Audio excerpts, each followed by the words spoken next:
Welcome back to the Nerdrotic Nooner, everyone. My name is Gary Beekler, and I come to you live from Clownifornia, the Republic of Clownifornia.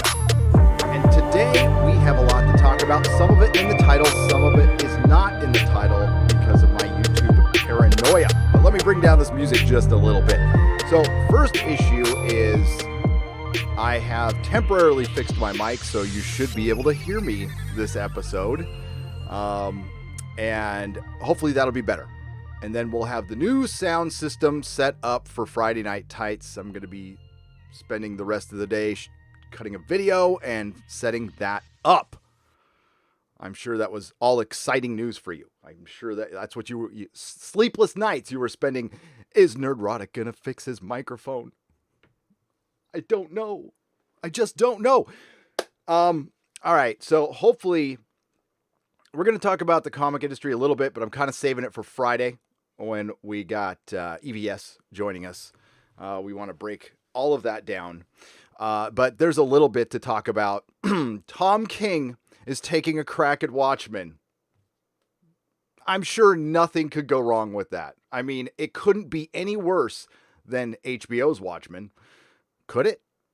Well, in particular, he's going to be writing a Rorschach comic book. Oh God, the timing is excellent here. Sorry, hang on just a moment. You know, it's always when I start a show. And Ricky Gervais, I'm probably going to do a video on this, but we'll go over the article, is a blessing. He is the best celeb. Ricky Gervais is now the best celeb. I still love Dave Chappelle, but Ricky Gervais has been a champion of the people recently, so we need to praise him as much as possible. And any celeb that decides to be brave enough to step out of the narrative and speak for your fans, speak for common America, which most of us have a lot of things in common. You know, it's those little issues that they like to hyper focus on to keep us separated. They being the powers that be, like Chairman Newsom. Has he not displayed he would be the worst president of all time, by the way? And I will mention again, this is a man who slept with his best friend's wife, who happened to be his campaign manager here in San Francisco. Now, maybe I think he's gone to rehab for that and stuff, but I don't know. I think it's hard to practice recovery and be a politician at the same time. I think that'd be very difficult. I think you would get eaten alive if you tried that. Let's see who's here. What else are we going to talk about? Oh, so there's an Akiva Goldsman article that Lady Gravemaster found that I found very interesting. And we will also discuss some of the rumors and conjecture I have heard about Picard from a couple of my sources today. And yes, we will talk about the Lucas cut. And I already see a super chat. Yeah, too bad there isn't a Roddenberry cut or a Russell T. Davies cut. I would even take a early Moffat cut of Doctor Who. We will talk about all the cuts.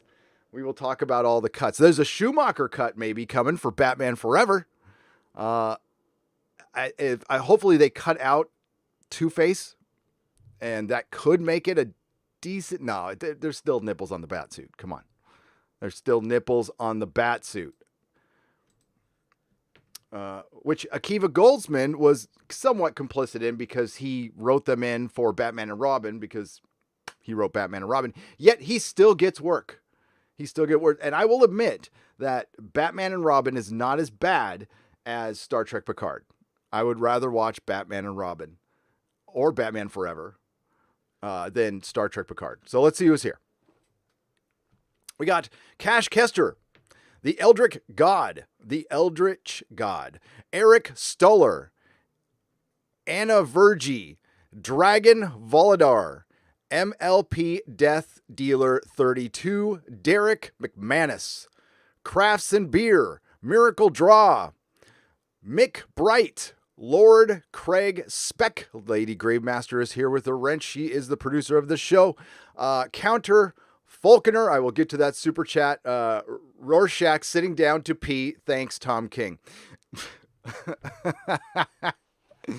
Yep. Oh, Tom King he's going to lay it on thick. We're going to find out about Rorschach's mom, and that whole thing is going to be about Rorschach as a kid. Tony BP says, Gary, I love you so much. I love you too. That is Az's line, of course. So hail Az from Heel versus Babyface. Fatty is here. We just think you're big boned. Chris Persia, the greatest Canadian wrench, is here. Brother Malachi. Ryan Slots, Johnny Zenith, Justin Wilson. Fear of FEMA. Yeah, that's a healthy fear to have. Manny Lamont, Hazu Videos, and Bella Morta. Welcome to the Nerdrotic Nooner. Well, as people roll in, let's go over the Ricky Gervais article, shall we? Let's just get right to it. And then we'll get to, then we'll discuss the George Lucas stuff. I think we'll do that second. Then we'll get to Akiva Goldsman and Star Trek. And if you have, I haven't heard everyone's thoughts on Lower Decks, so go ahead. Let me know what you thought. Did you like the trailer? There has to be some people outside of the usual suspects that like that trailer, right? I mean, it was pretty bad though. It's sad because that's the only Star Trek they can produce right now is Lower Decks. They can make Lower Decks all day long. And yeah, it boggles the mind why they didn't go for a more traditional, what's traditional animation now? Why they didn't go for not a Filmation style, but like a regular style that would have actually brought kids in. So if on the strange chance that you bring a child in with Lower Decks or a younger viewer in with Lower Decks, how are they going to relate that to the rest of Star Trek? How is that going to fit in with Star Trek? I'm just curious about that. I'm not so sure. Here we go. Ricky Gervais said anyone mildly conservative on Twitter is labeled as the bad guy from Germany. He also says anybody mildly left is labeled as Stalin. I don't see it as much the other way as I see it this way. As somebody who was in the middle, I'm just going to call it like I see it. He said people are entrenched in their points of view. Well, that is certainly true. Ricky Gervais called out the lack of online discourse and what he sees as the new fascists on social media.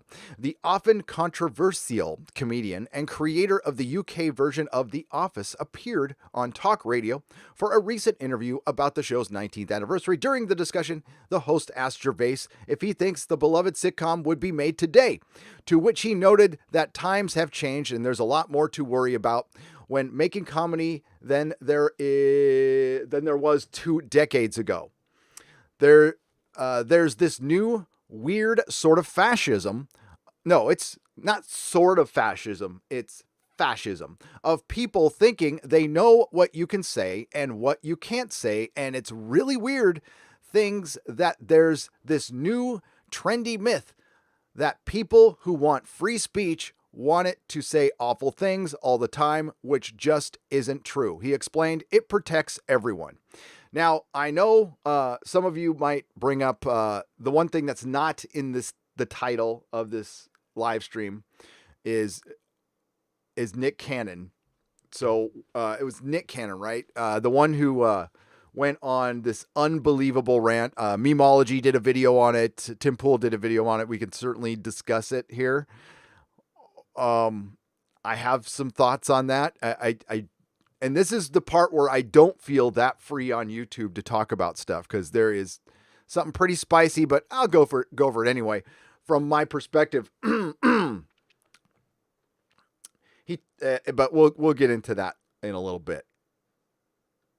That was unbelievable, though. I mean, I was laughing. I thought it was one of the funniest things I've ever seen. I was laughing my ass off. So, I mean,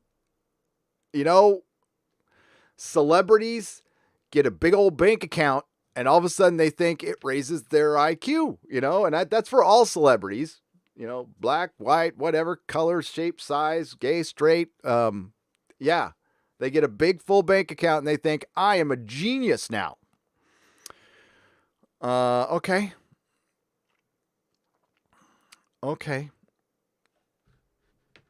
Now, I kind of think Ricky Gervais is a comedic genius, and I think Dave Chappelle is a comedic genius. Like, he is, at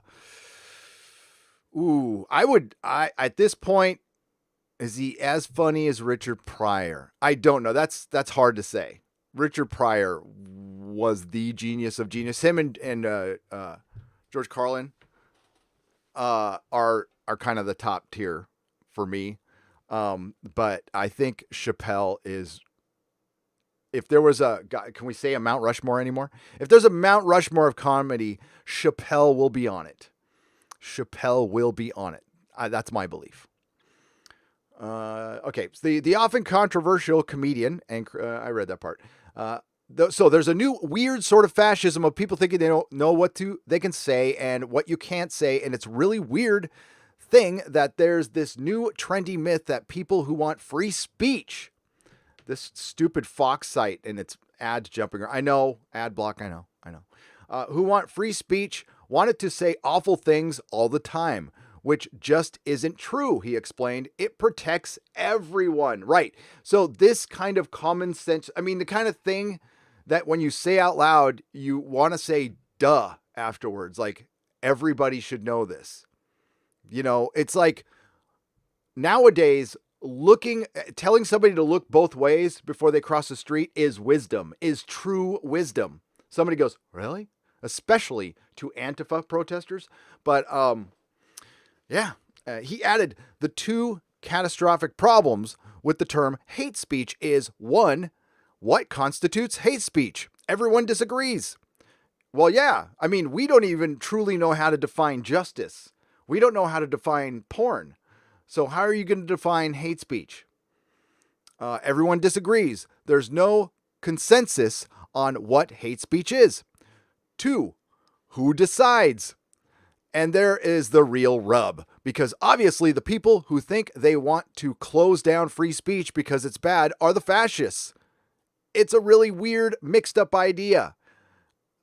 And these people hide behind a shield of goodness, So all the people you saw burning up businesses, thought they were doing God's work. I'm sure they rationalized it in their head. Listen, when I was a dope fiend, I could rationalize anything. And of course, for the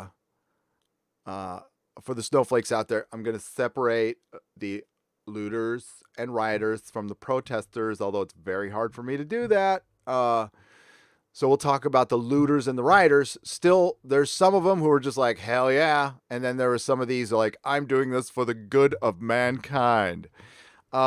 And you know what? That same way goes on Twitter. There are a lot of insecure people, insecure individuals who get a little hit off this. And, they started with putting a French flag over their avatar when there was a tragedy in France, and it moved to, I'm going to be a Twitter hero. But these are also the same people who say humaning is hard. Humaning is hard, but I'm going to superhumaning. Later in the interview, Gervais said that it's often hard to please everyone on both left and right. Well, yeah, online, because there's no discourse to be had with people entrenched in their respective points of view. Social media amplifies everything, he said. If you're mildly left-wing on Twitter, you're suddenly Trotsky. If you're mildly conservative, you're Hitler, or you're the bad Yahtzee. And if you're centrist and you look at both sides of the arguments, you're a coward, and they both hate you. Right? The thing is, though, and I said this yesterday, and maybe, I don't know, I look over Twitter, I do not see a ton of people flying that alt-right flag. I don't. I just don't see it. But I see plenty of people flying the Marxist flag. Like lots. I could go look at Twitter right now, and I'm sure if I go through my home feed, which I've tried to curate every single... I used to have a lot of comic people. I used to follow a ton of comic people from the comic shop days. So I've been trying to slowly, in my spare time, get rid of them and not follow them. And once I see one pop up, I just eject them. They're the worst people to follow. And man, I'm sure I'll see one. I'm sure I'll see one of those flags. The former Golden Globe host, I'm guessing they should totally bring him back. Come on. He was the only reason anyone watched. The most memorable thing from the Golden Globes was his speech last year. The former Golden Globe host explained that there are indeed caveats to free speech that he agrees with, such as libel laws. However, he notes that he fears a world where people are told not to say certain things because someone might be offended. Demolition Man. It's a conversation I had with my kid. This was in much more peaceful times, and I told him, well, there probably won't be any unrest in America anytime soon. Well, it shows you what Dad freaking knew. This is about 8 years ago. And I said, you know what, son? You know when it'll be time for the revolution? When they ticket you for dropping an F-bomb. When they ticket you for dropping an F-bomb like in Demolition Man, that's the time. And we are rapidly approaching that. What's not in place and what should never be in place, you mustn't say something that someone somewhere might find offensive because someone somewhere might find anything offensive. And I've always said, just because you're offended doesn't mean you're right. Words to live by. He added, offense is good because it makes you think and it makes you come up with an argument. And what's happened recently is that I'm offended has replaced an argument. He ended his rant. It wasn't a rant, by the way. I went and listened to it. It will be in my video.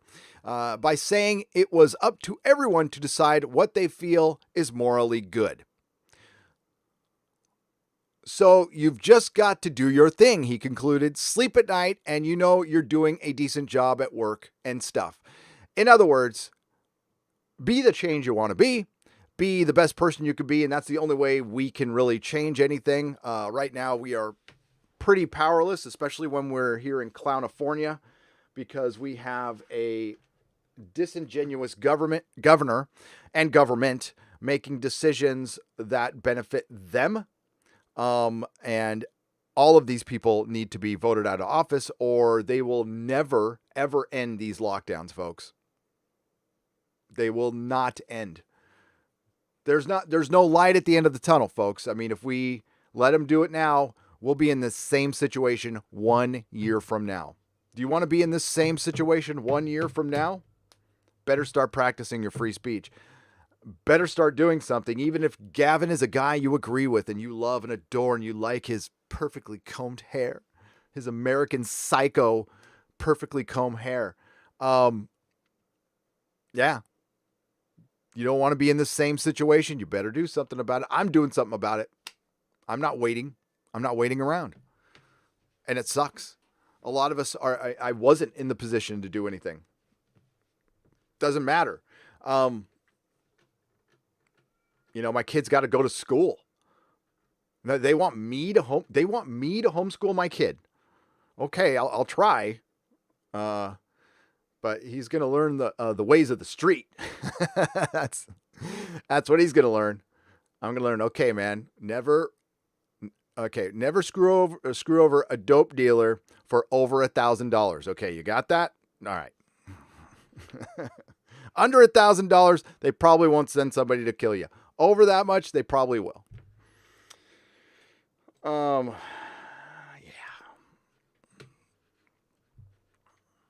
So I love Ricky Gervais, but I mean, he's basically saying like really normal shit. Like really, like brush your teeth when you get up in the morning.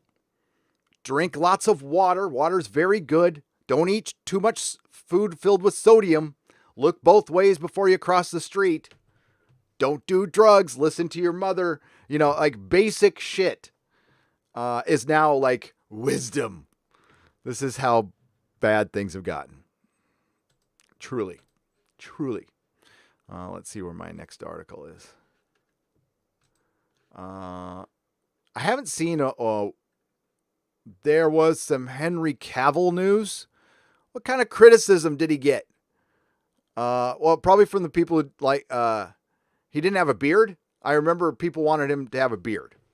I would go with that. I just don't know how they would dye the white beard all the time. That would be, I don't think it would look real. It's tough to dye beards. You look like Just for Men, even if it's white. I'll go see what that criticism is.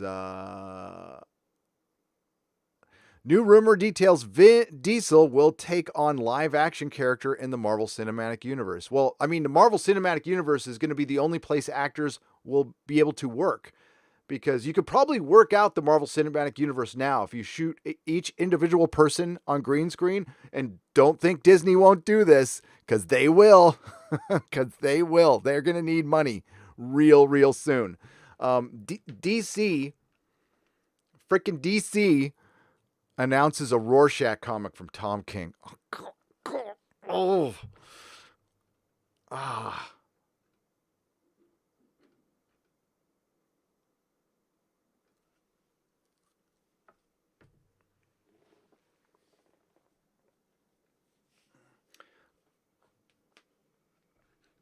I got a write-up. CBS accused of blocking that Star Wars Girl Star Trek Lower Deck reaction and review video.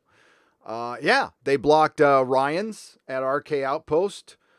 He reviewed it right when it came out, because I was prepping for the Inquisition, and he does a live stream right before my show, so I watch Ryan while I'm prepping for my show, and his live stream got blocked after. And before Ryan did his show, I did at noon Pacific on Sunday. I do a members only stream for the upper tiers, and we talk for hour, 2 hour, 3 hours.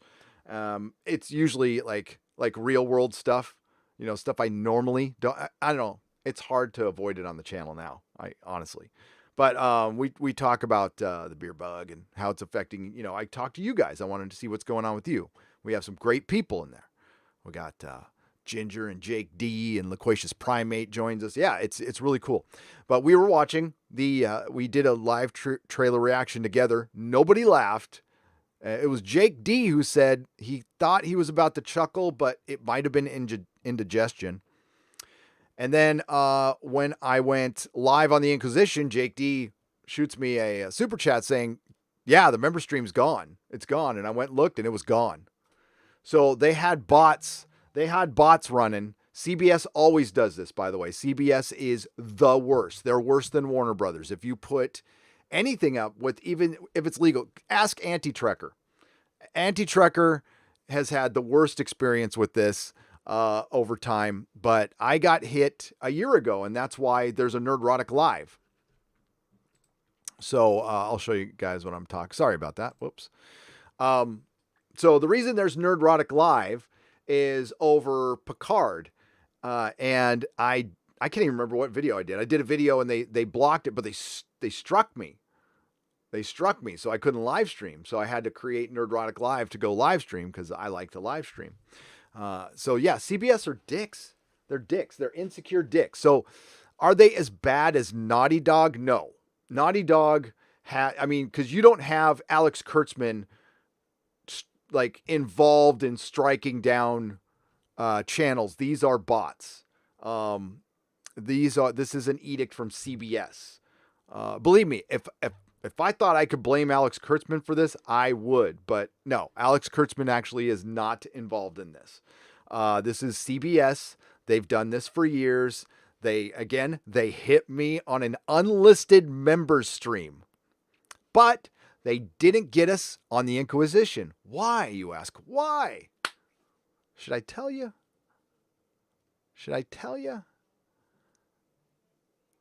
Okay, I don't know this for sure. I'm a transparent guy. I don't really care. And if this helps other YouTubers, great. So what I do on the Inquisition and Friday Night Tights is I run a StreamYard stream, but I don't connect it to my channel. There is an option for you to just record, and basically you use it like Zoom. I don't use Zoom because it's Chinese owned and they're all spying on you. It's from China. So I'll never use Zoom and I'll never use TikTok. So I use StreamYards, and what I do is I set up a recorded session, which I don't record. It's just so we can be in there and talk. And then I run it through my Streamlabs. So I have kind of two barriers there. And since I've done that, I don't get hit on that stuff ever. Somehow, some way, the bots can't get around that. That's just the theory, because I should have been hit. If you look at the Inquisition, we go over the whole damn trailer. Unless CBS likes me, which I'm guessing they don't. If they know who I am, I'm guessing they don't. So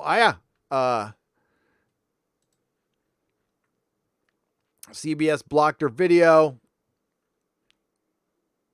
Do they mention Ryan in here?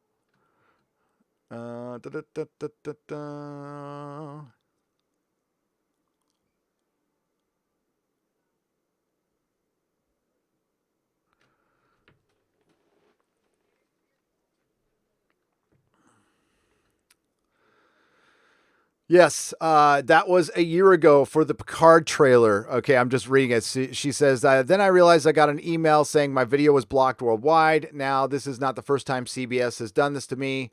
No, they did it to all of us. There is a way around this. If you guys, I don't know, do you remember way back after I got hit, I recut my own Star Trek Picard trailer. I thought it was pretty good. And that's what I did. I just recut the scenes because it was a stupid trailer. Remember, it just showed Picard washing his hands. And then you saw like, him going up to a grapevine or some shit. And it looked like a Zinfandel ad or something. God, look at this garbage. Look at this garbage. Yeah, I'd hide it too, CBS. I would hide it too. But yes. We all got nailed on that one. All right, so let's go. Here, let's see what you guys think a little bit, and then we'll go see how Tom King can fuck up Rorschach. So, Trek Dog for $10.99. I got to make sure I'm on the right screen, by the way. Thank you. Trek Dog, $10.99. Hail, Gary. Too bad there is no Roddenberry cut of Star Trek for the Kurtzman Trek. But the plot of Star Trek Picard might be beyond repair anyway. How are your doggos? Mine are suffering from summer heat. Mine are suffering from the fireworks for last year, but they're doing okay now. They can go out in the backyard, and the explosions have died down a little bit. It's not as bad. Like, God, 4th of July was nuts. I have never experienced something like that. It was just fireworks all day, all night, and like huge ones. Thank you, Trek Dog. Destiny Captain for $4.99. I sent a few regular emails over the global timeout concerning Patreon. Just wondered if you've been about to get them. You sent me a few emails, Destiny Captain, about the global timeout concerning Patreon. I don't know anything about it. No, I haven't checked my email this morning at all. Actually, I got right up to do the show. So let me check into that. Let me see what's going on with that.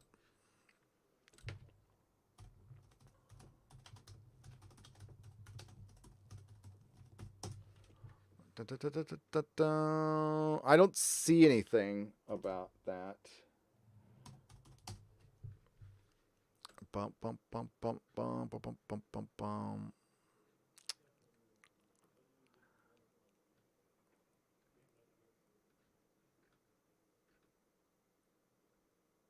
I don't see. Yeah, I'm gonna have to check back.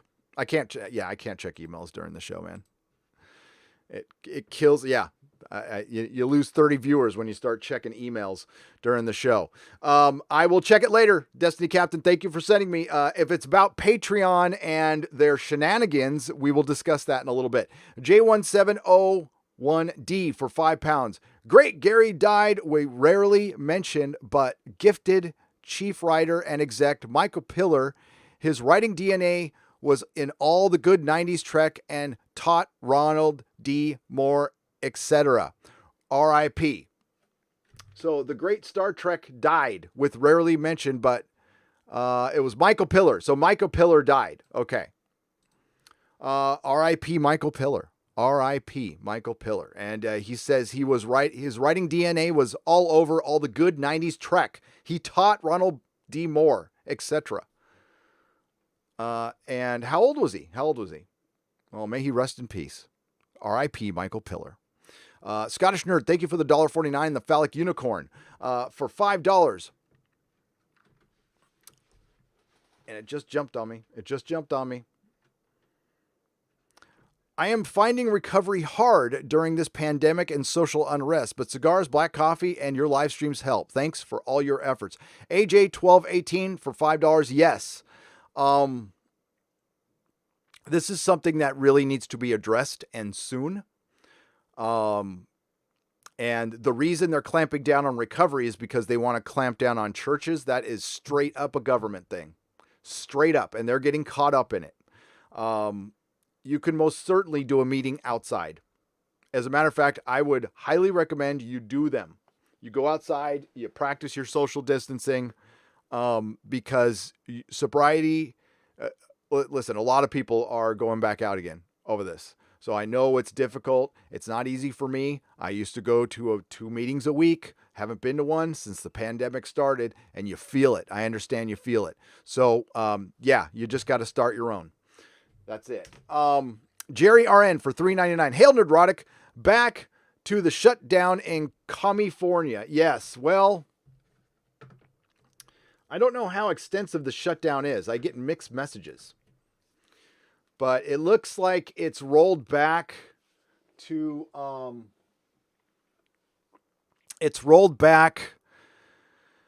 the way to,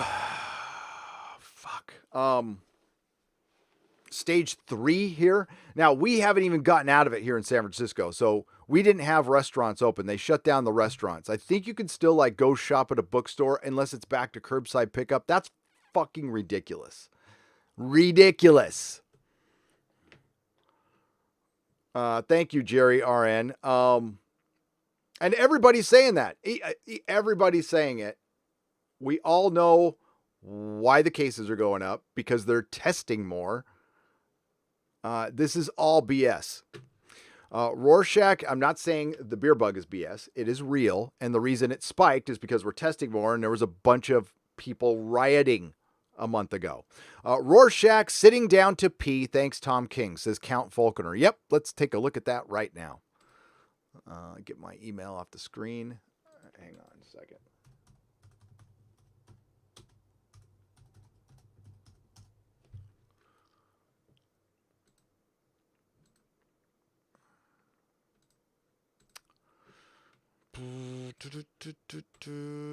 Ugh. Can you believe this shit? DC Comics announced a brand new Rorschach series, describing it as a new vision of one of the most riveting characters from Watchmen. We're going to completely cuck Rorschach. It'll be Cuckshack. The 12-issue maxi series will be written by former Batman writer Tom King, the man who removed Batman's balls, and Jorge Fornes. And yeah. Actually, Jorge is probably gonna, and Dave Stewart, yeah. The series will be part of DC's Black Label imprint. It will be set 35 years before Ozymandias was exposed for killing thousands of people in New York City by dropping the giant telepathic squid on them. So it's part of they're going to make, the TV show is comic canon, by the way, just so you know. In this time period, only the memories of the Minutemen live on. The organization does not exist. Interestingly enough, they also explain that Rorschach has become a cultural icon after he was vaporized by Dr. Manhattan. However, DC Comics explains Rorschach may have spoken truth, but he wasn't a hero. And while he might have been vaporized in Alan Moore's original 1986 Watchmen series, he, or at least someone dressed like him, will return. Rorschach will be part of a pair of assassins who attempt to murder a rival candidate to President Robert Redford. This is all part of the show canon, by the way. Oh my God! Given DC Comics' description of the series, it seems the series won't even follow Rorschach. Instead, they will explain it. It will follow one determined detective who, as he walks back in time, uncovering the identities and motives of the would-be killers, taking him deep into a conspiracy of alien invasions, disgraced do-gooders, mystical visions, and yes, comic books. King explains that the maxi series will be very political, like the HBO Watchmen show and very much like the original 86 Watchmen. This is a very political work. It won't be anything like the 86 Watchmen because that one was written by Alan Moore, who knew how to write, and not by a semi-depressed ex-CIA agent who took Batman's balls. He adds, it's an angry work. Oh, and I'm just guessing, the comic book side, you know who they're going to talk about. We're so angry all the time now. We have to do something with the anger. I'm actually not. I am not angry all the time, Tom. Why are you angry all the time? You write comic books for a living. You write little cartoony books for a living. Why are you angry? Because the world is unfair. The world will be unfair tomorrow. The world was unfair yesterday. The world is unfair right now. Nothing has changed. But it's not the world's problem that you're angry, Tom King. It really isn't. It's called Rorschach, not because of the character Rorschach, because it's clickbait and we're going to try to trick an audience into buying this shite. But because what you see there are these characters. Okay, because what you see is these characters tells you more about yourself than about them. Oh, Tom King is going to tell us about ourselves. Woo! Man, this guy, I think he practices yoga, kind of like Will Ferrell in that SNL skit, but it's so he can smell his own farts better. It's called Tom King's Narcissism, not because of the character Rorschach, but because what you see in these characters tells you more about yourself than about them. I can't think of a more pretentious, douchey way to say that, but he did it. Tom King, the snitch, by the way. Tom King's a straight up snitch, and I'm glad he's not working for the CIA. I mean, it sucks that he screwed up Batman, but as long as he's out of the CIA, America's a better place. The first issue will arrive on comic book shelves on October 13th, 2020. Well, assuming there's some comic book shelves for it to land on. I mean, maybe internationally. It will retail for $4.99 and feature a cover by Jorge Fiornes, and there will also be a variant cover by Jay Lee.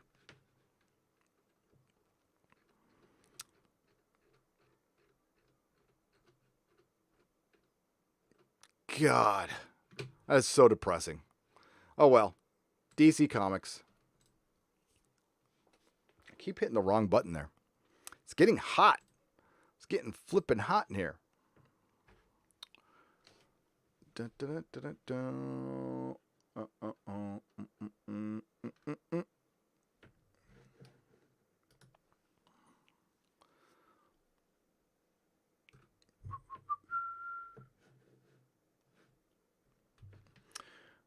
All right.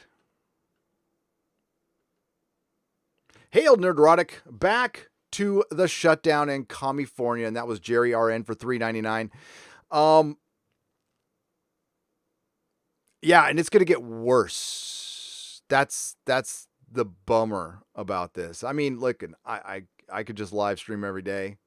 I could. I'm going to make more videos though instead. It is unbelievable. I listen, I don't want to go on and on about that. What I'm going to do is probably make a video about leaving San Francisco, leaving California, and just lay out everything that went down so you guys don't hear about it. It sucks, but you know what? It sucks for a lot of people. We are, Mrs. Nerdrotic and I we're not worried about it anymore. Like, we've accepted it. It sucks. It's a very shitty situation. Now we're moving on. We're not going to sit in the being angry or pissed or resentful. Doesn't help fucking anything at all. So we are goal solution oriented, and that's what we're going to do. So we're already well into the change part of it. And that's a good thing. We're actually kind of pumped up about it. We're kind of, Mrs. Nerdrotic's fired up about it. She's been in very good spirits. So that's good. But yes, Rorschach will be sitting down to pee thanks to Tom King. Count Falconer. Brown Gaijin for $2. Nick Cannon broke my heart. I loved Drumline. Nick Cannon, I don't know anything about Nick Cannon. It's some MTV stuff. He was born in my hometown. He's born in San Diego. And he said some insane stuff. But I'm going to tell you where I've heard that before. I've heard that stuff before all day long. And it's a touchy subject. So I'll wait later in the live stream to bring that up because it is touchy.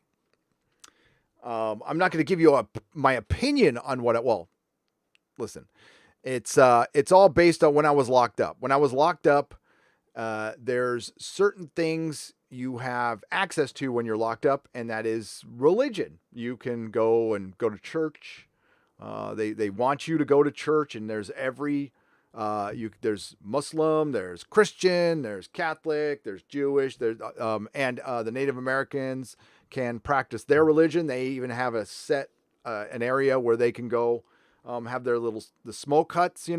They give them that section, and Mr. Farrakhan is pumped in there too, but via video, on his own TV channel.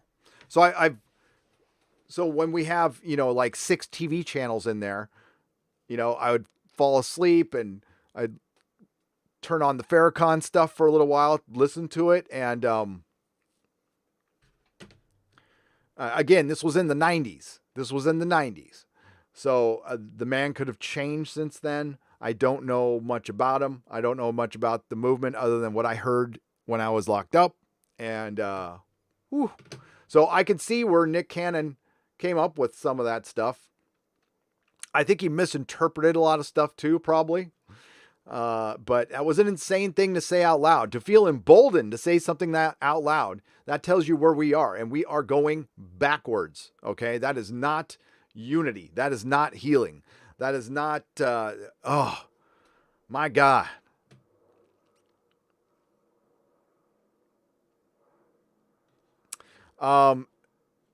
So CBS Viacom got rid of Nick Cannon for his anti-Semitic remarks. Remember that. Not what he said before that. Which the anti-Semitic remarks were bad. Trust me, they were bad. And what he said before was bad. Fat Thor for $4.99. Gary, are you staying again at the Excalibur for Star Trek convention this year? Princess Unicorn is here, by the way, with a new name. I worked with Melissa. Fat Thor for $4.99. You worked with my Melissa? I'm going to have to figure that one out later. Am I going to stay in the Excalibur again? I don't know. Sure. I mean, I like it there. I don't mind, but maybe I'll stay at, Treasure Island. I like the lower tier hotels. I don't like Bellagio and the Venetian. That's too hoity toity for me. I I come from a long line of Whiskey Tango. So yeah, I like the lower tier hotels. They're cheaper, and I don't spend a lot of time in my hotel room, so it doesn't matter. But I will let you all know where the event is. Mr. Snickers for $4.99. G-Spot, much love. Remember your bat card. Don't leave home without it. Remember the bat card. Jiri Punik, thank you for the 14 Czechoslovakian dollars in the phallic unicorn. I appreciate it. Battle Him 63 for $5. Green Body Paint Fund. Yes. Metal recommendation. Ningen Isu. Heartless Scat. Don't try to pronounce it, Gary. I just did. Don't tell me to not pronounce something after you put it in there. Just cut, paste it, and Google and enjoy. I will. If it's some good metal, I'll listen today. On my little runs I go on, I listen to some very evil music. Yesterday, because I was watching Jello Biafra interviews, I was listening to Lard. Love Lard. Drug Raid at 4 a.m., one of my favorite songs. Hail, Gary. See, new Bad Batch series is coming in 2021, and how is the house hunting? Nicholas Horton, thank you for £5. I did see the Bad Batch series is coming. It was very popular amongst the Clone Wars fans. It's also very diverse. So it's a no-brainer for Lucasfilm and for Disney Star Wars. And I think if Dave Filoni is running it, Clone Wars has its audience. It's a built-in audience. And I hope it's great. And it could be good. Or it could be seriously woke garbage. I don't know. A lot of talk about Star Wars. Okay, a lot of talk about Star Wars. So, what's funny is my buddy, it's weird. I got 2 phone calls yesterday out of the blue from friends of mine who live here locally who I haven't talked to in a year. And they came almost back to back. One of those friends works for Lucasfilm. So, I haven't talked to him. I haven't called him back yet. I will eventually. But I thought that was interesting. So lots of Lucasfilm stuff going on. They're announcing an animated show. That makes all the sense in the world because that's one they can actually produce right now. And my guess is Bad Batch will come out before freaking Leslie Headland's series and Obi-Wan. None of that shit's coming out at all, ever. Well, I won't say ever, but it's not going to come out for years and years and years.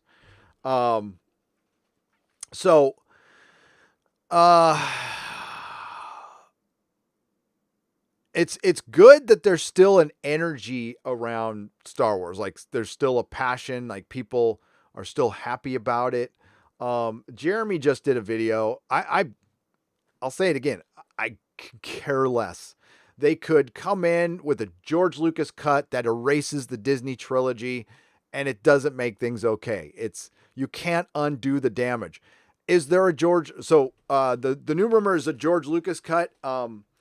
And it kind of, I don't know if it goes along with, and you got to follow me here. So in my Star Wars video, I went over, Scotty Mendelson from Forbes did a tweet thread talking about some Star Wars rumors he heard that kind of backed up what we heard last December, that they were reshooting the film right up until the very end, and that a large portion of it was reshot. Matt Smith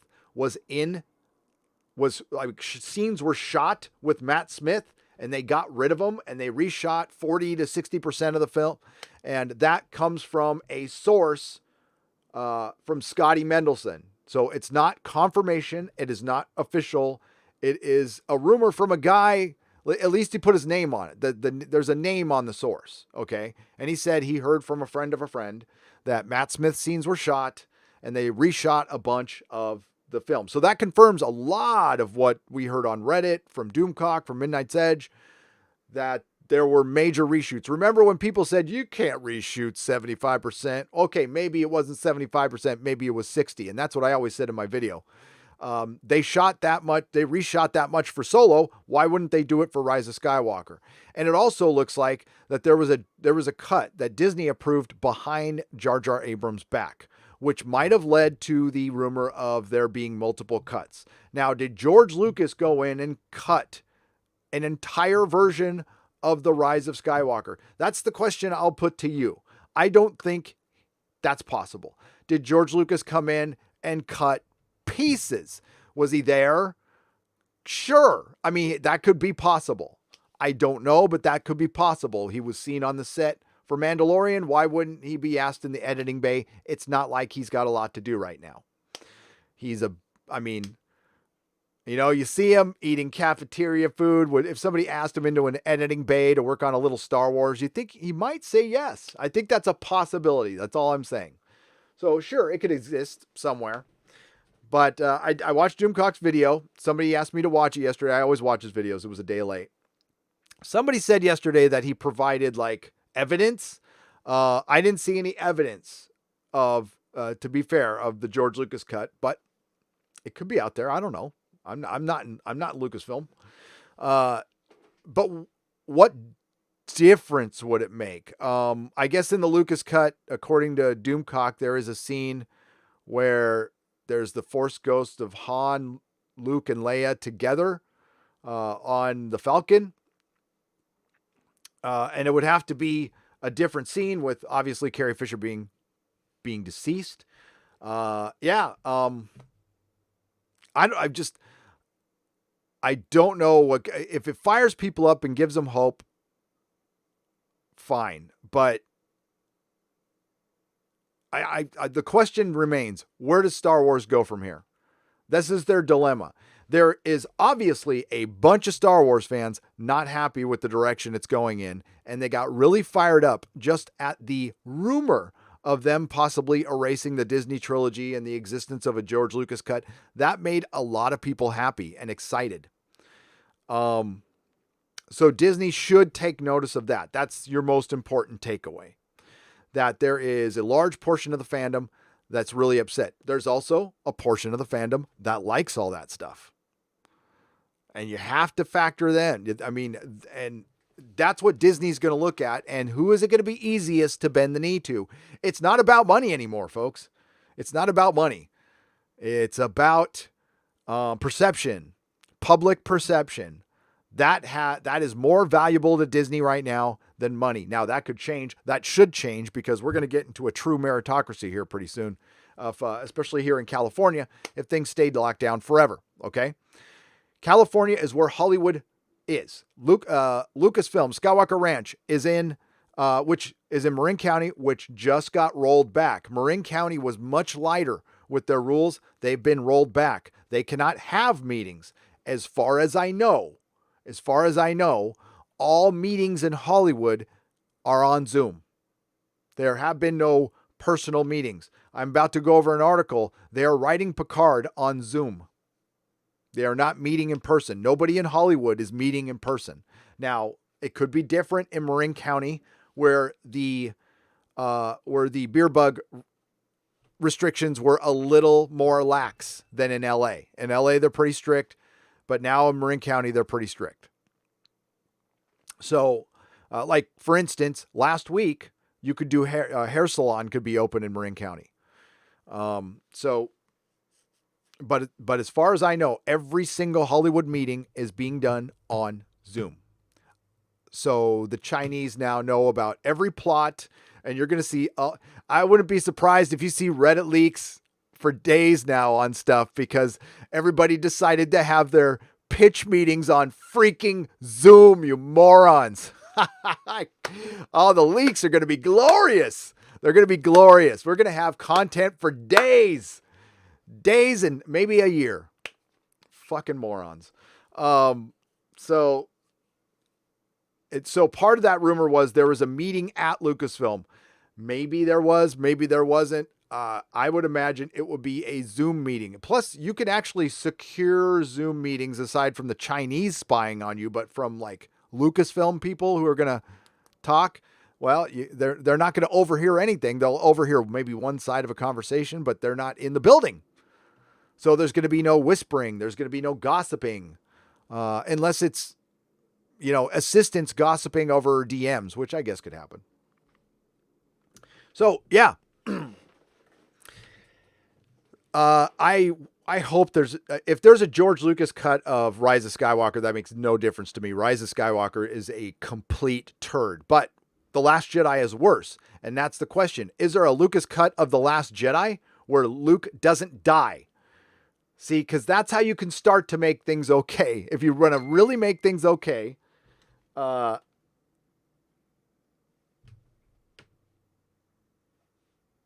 if you really want to make things okay,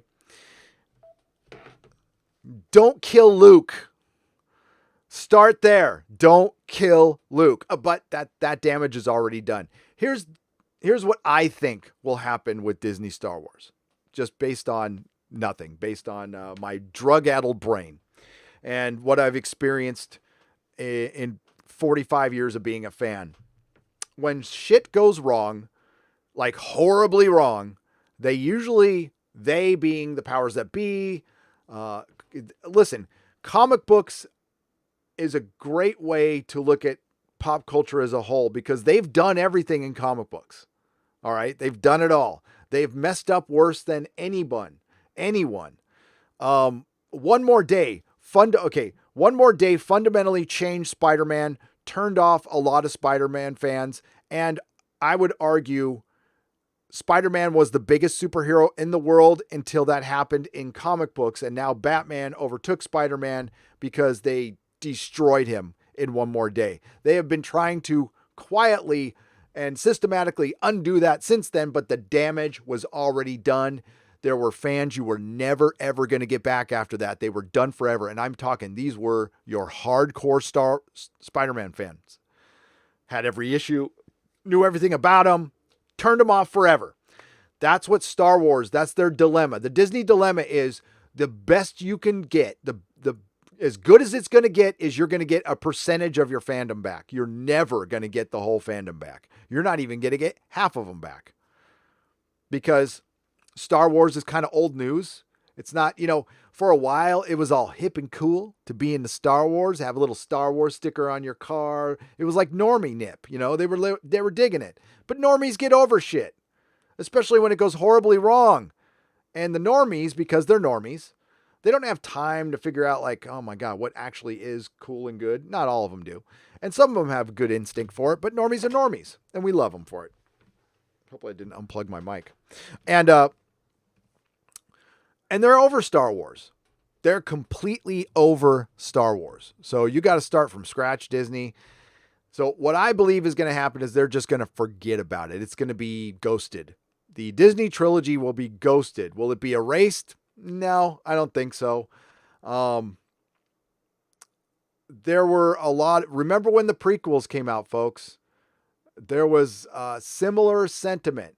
Now, I don't believe the Disney trilogy is going to be looked back at with reverence like the prequels are, because the prequels were made for kids. They were like genuinely made for 7, 8, and 9-year-olds. And that's who it captured. It's not as big of a group as the original Star Wars captured. It's not even close. But, the brand was very strong. So I think they're just going to forget about it and do the Mandalorian thing. And the Mandalorian will set the pace for where Star Wars is going to go. It's easy to predict these people because they don't work that hard, folks.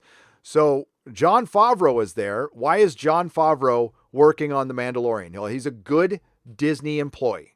He's made them a lot of money, but he also helped build the MCU. He was one of the chief architects of the MCU. In the beginning, it was Jon Favreau, Kevin Feige, Edgar Wright, Joss Whedon, Robert Downey Jr. There was a lot of there were some comic people involved. Those were the original architects. So that success is on Favreau's resume. He's going to get work forever because of that. And he will be looked at as the guy who can build a cinematic universe. So they need to build something like that on Disney Plus. And I said it the day I watched the first Mandalorian episode. As mediocre as it was freaking Shakespeare compared to the Disney trilogy. And I'm like, this dude needs to run it. Now, it's never, ever going to feel like Star Wars because it's not George. If George comes back, that's a different story. But Jon Favreau, Kevin Feige, you bring them in, you make your own cinematic universe. You start with the Mandalorian, who is a superhero. Okay, he's got a costume. I mean, he's freaking Iron Man. He is a superhero. So, and he's going to be fighting supervillains. I just read a rumor that, hang on. Moff Gideon is going to be force sensitive. Moff Gideon is going to be force sensitive. You bet your ass he is. So that's the direction they're going to go. And believe me, they don't want to be trapped because, I mean, every time you do a prequel to an unsuccessful series, and sorry, the Disney trilogy was unsuccessful, just like Game of Thrones was unsuccessful. So if you do a prequel in that world, it ends with it ends badly. It ends without success. It doesn't end at all. It's shit. It ends in shit. So they're going to have to go somewhere else. There's no mention of Baby Yoda or the Mandalorian, which I think would be a big deal. Yoda was kind of a big deal. So, listen, it's a big galaxy. I understand that. But it seems like they're going to get Baby Yoda out of there. Or I think the best narrative choice would be to straight up George R. Martin kill Baby Yoda. That's me. But, because, I mean, he can't be cute forever. And, well, maybe he can because they made him age slowly. But it will get old. The joke will get extremely old. So that's my feelings. So I think I keep hitting the wrong button. Sorry about that. My feelings are that they will just forget about it. They will ghost it and they will retcon it as time goes. And maybe not admit they're going to erase it, but just not refer to it anymore. That's what a lot of people are hoping for Doctor Who. That they're just going to not bring up the stuff just like they don't bring up that he's half human. But they did. What's my next? We'll get to that one in just a sec.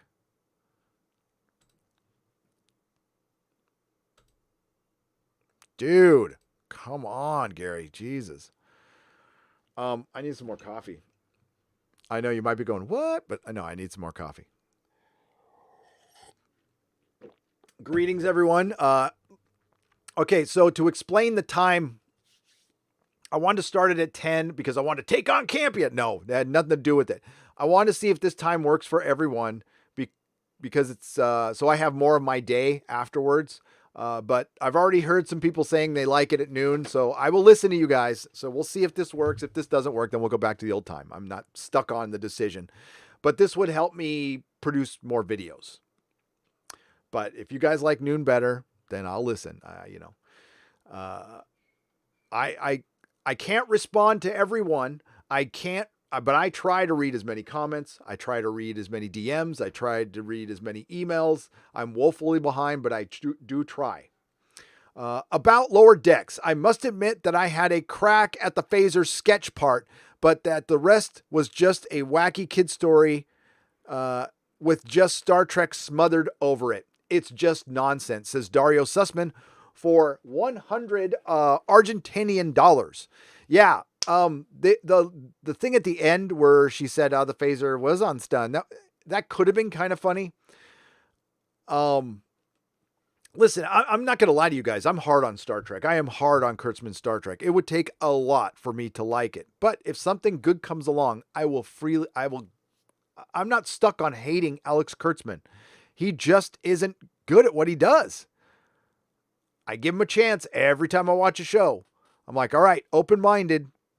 Picard was like okay for the first 3 episodes. I didn't like Picard in it. I liked Jabon and Laris or whatever her name was. She was kind of hot, really. But after the 3rd episode, it went to crap. It went to garbage. And it only took Ricky 6 years to figure it out. CS for £2. Yep.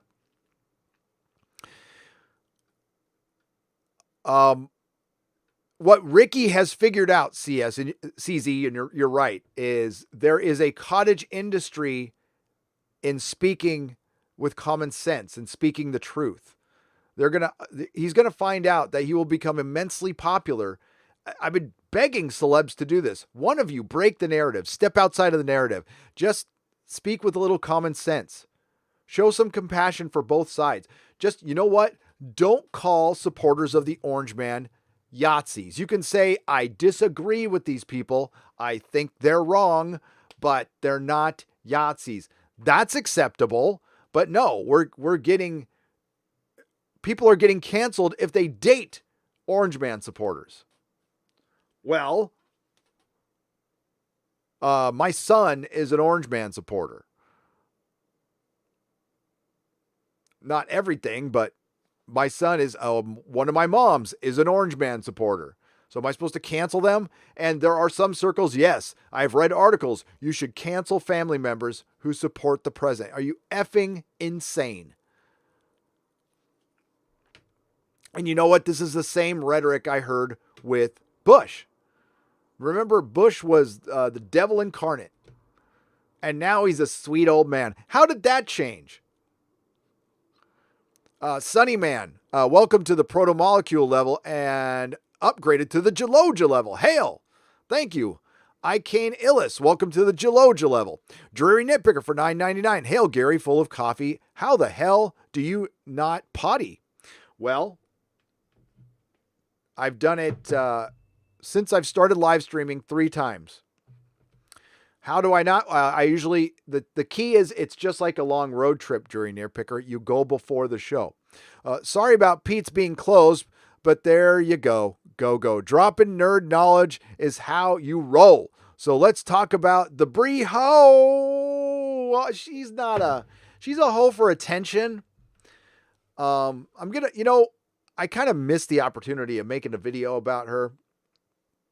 I didn't make a lot of Brie videos. I made a lot of Captain Marvel videos talking about the character of Captain Marvel, but I didn't make a lot of Brie videos. But maybe she'll make it into my next one. We'll see. Thank you, Jury Nitpicker. Hope things are better for you, sir. Lobo Cop 69 for 25 Polish pesos. Use your hand to propel a metal piece of currency in the direction of your mutant monster hunter. Yon prosperous divide between 2 mountains. Yon prosperous divide between 2 mountains. Yes. Toss a coin to your witcher.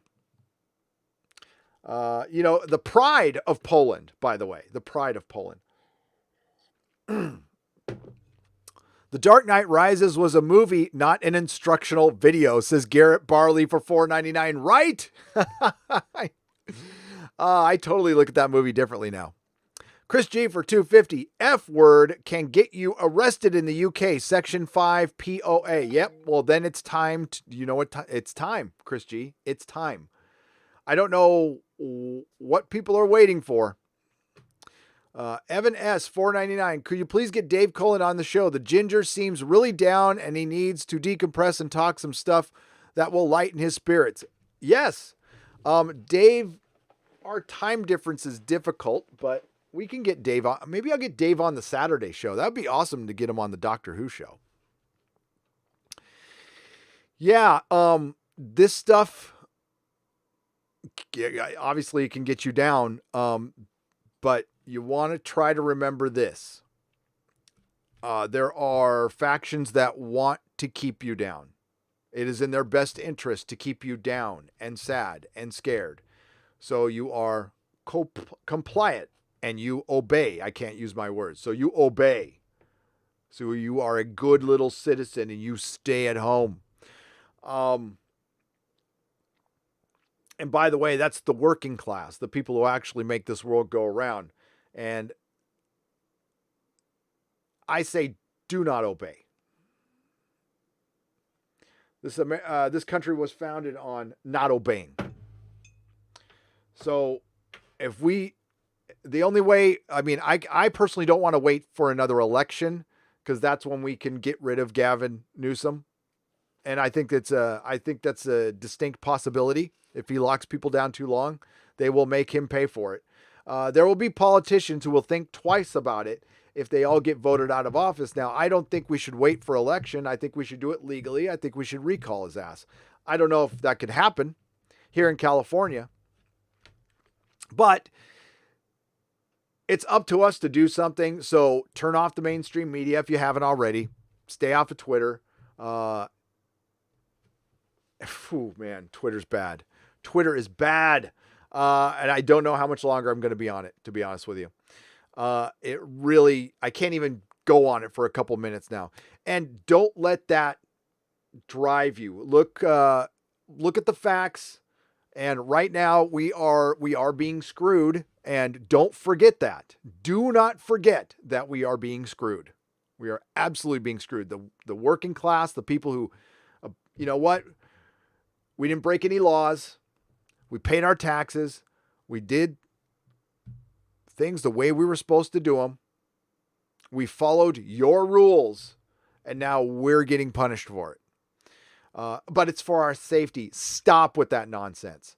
The government has not been upfront with us about this stuff. There's a lot they don't know, by the way. They want to say it's about the science. They don't know shit. We don't know shit. But of course they can't come out and say that. So they just say nothing. We're supposed to find out locally here, probably, I think at 1 o'clock, London Breed is going to do her usual nothing, give us a speech, keep everything shut down, and walk away with that blank smile on her face. That's our mayor, by the way. DC, you keep your filthy hands off my Walter Kovacs. Vanya Dusendas, Secundas. Why did I say Dusendas? Sorry, Secundas for $5.45. Vanya, we're gonna get another poser Rorschach. I don't know if this is gonna be the same guy from Doomsday Clock. I don't think so, and it's gonna be connected to the HBO series.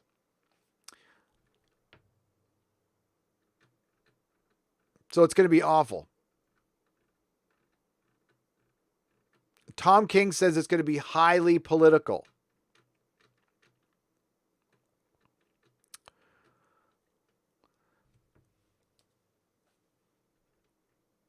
All right. I lost my place here. Michael Immersh, thank you for the £1.49. Phallic Unicorn, Mr. Insanity. Mr. Insanity, what's up, dude? Thank you for the 99 cents. I bet you're busy. I bet you're busy. Mr. Insanity works in somewhere in the country in the medical field, we'll say. Loch Ness Mobster for $5. Hail, Gary. Are you aware that you can do a watch party of anything on Amazon via Twitch? An Expanse watch party would be a blast. Yeah, I was not aware of that. I will check it out. Yeah, that'd be fun. That'd be fun. Sorry, I'm dark side filling. I'm losing my voice already. Back-to-back live streams will do that. Hang on, I'm going to mute. I got to remember to mute that.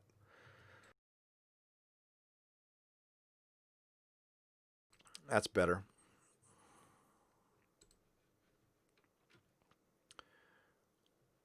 Syntex is a member at the proto-molecule level. Welcome. Jack White for $5. Gary, check out One Piece. Great series, and unlike George, the creator actually intends to finish it. Yeah, I will check that out. A lot of people have told me to check it out. Listen, I like some manga, but I like my high dark fantasy, and it is the hardest thing to write, and there's a lot of it out there that's complete garbage that I won't name, but when it's done right, it's the coolest storytelling. It's the ultimate escapism, and I gotta recommend this, and I found this out through Razor Fist. Little books, awesome shit, just awesome. Got those off of eBay for next to nothing.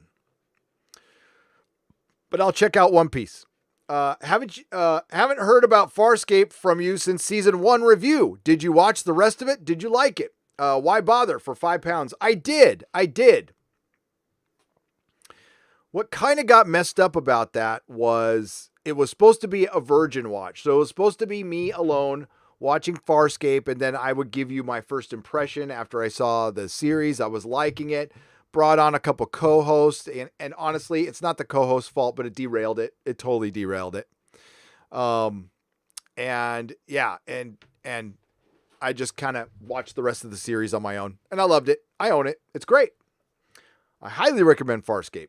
Little Chestnut for £5. Thank you, Nerdrotic. You're the best. I still can't believe your channel doesn't have more subscribers. Keep being yourself. You rock. Manga. It says Little Chestnut for £5.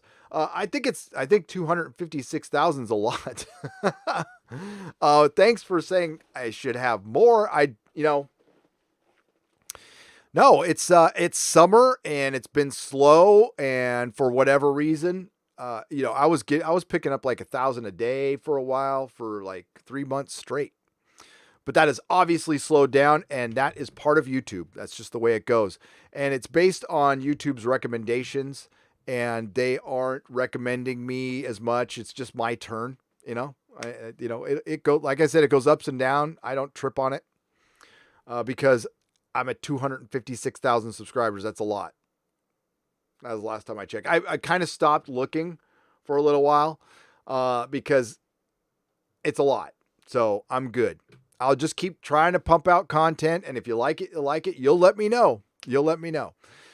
Thank you. Kimberly G. Killian, Shadowcat. Thank you for the phallic $1.40 for the phallic unicorn and $1.49. Thank you. Hand shot first for $5. Gary, would you consider having Trish from the channel Danfin on? I would love to hear you two talk about comic books. It's called Danfin. Sure. I have to check out the channel. I can't say I know it off the top of my head, but I'll look real quick.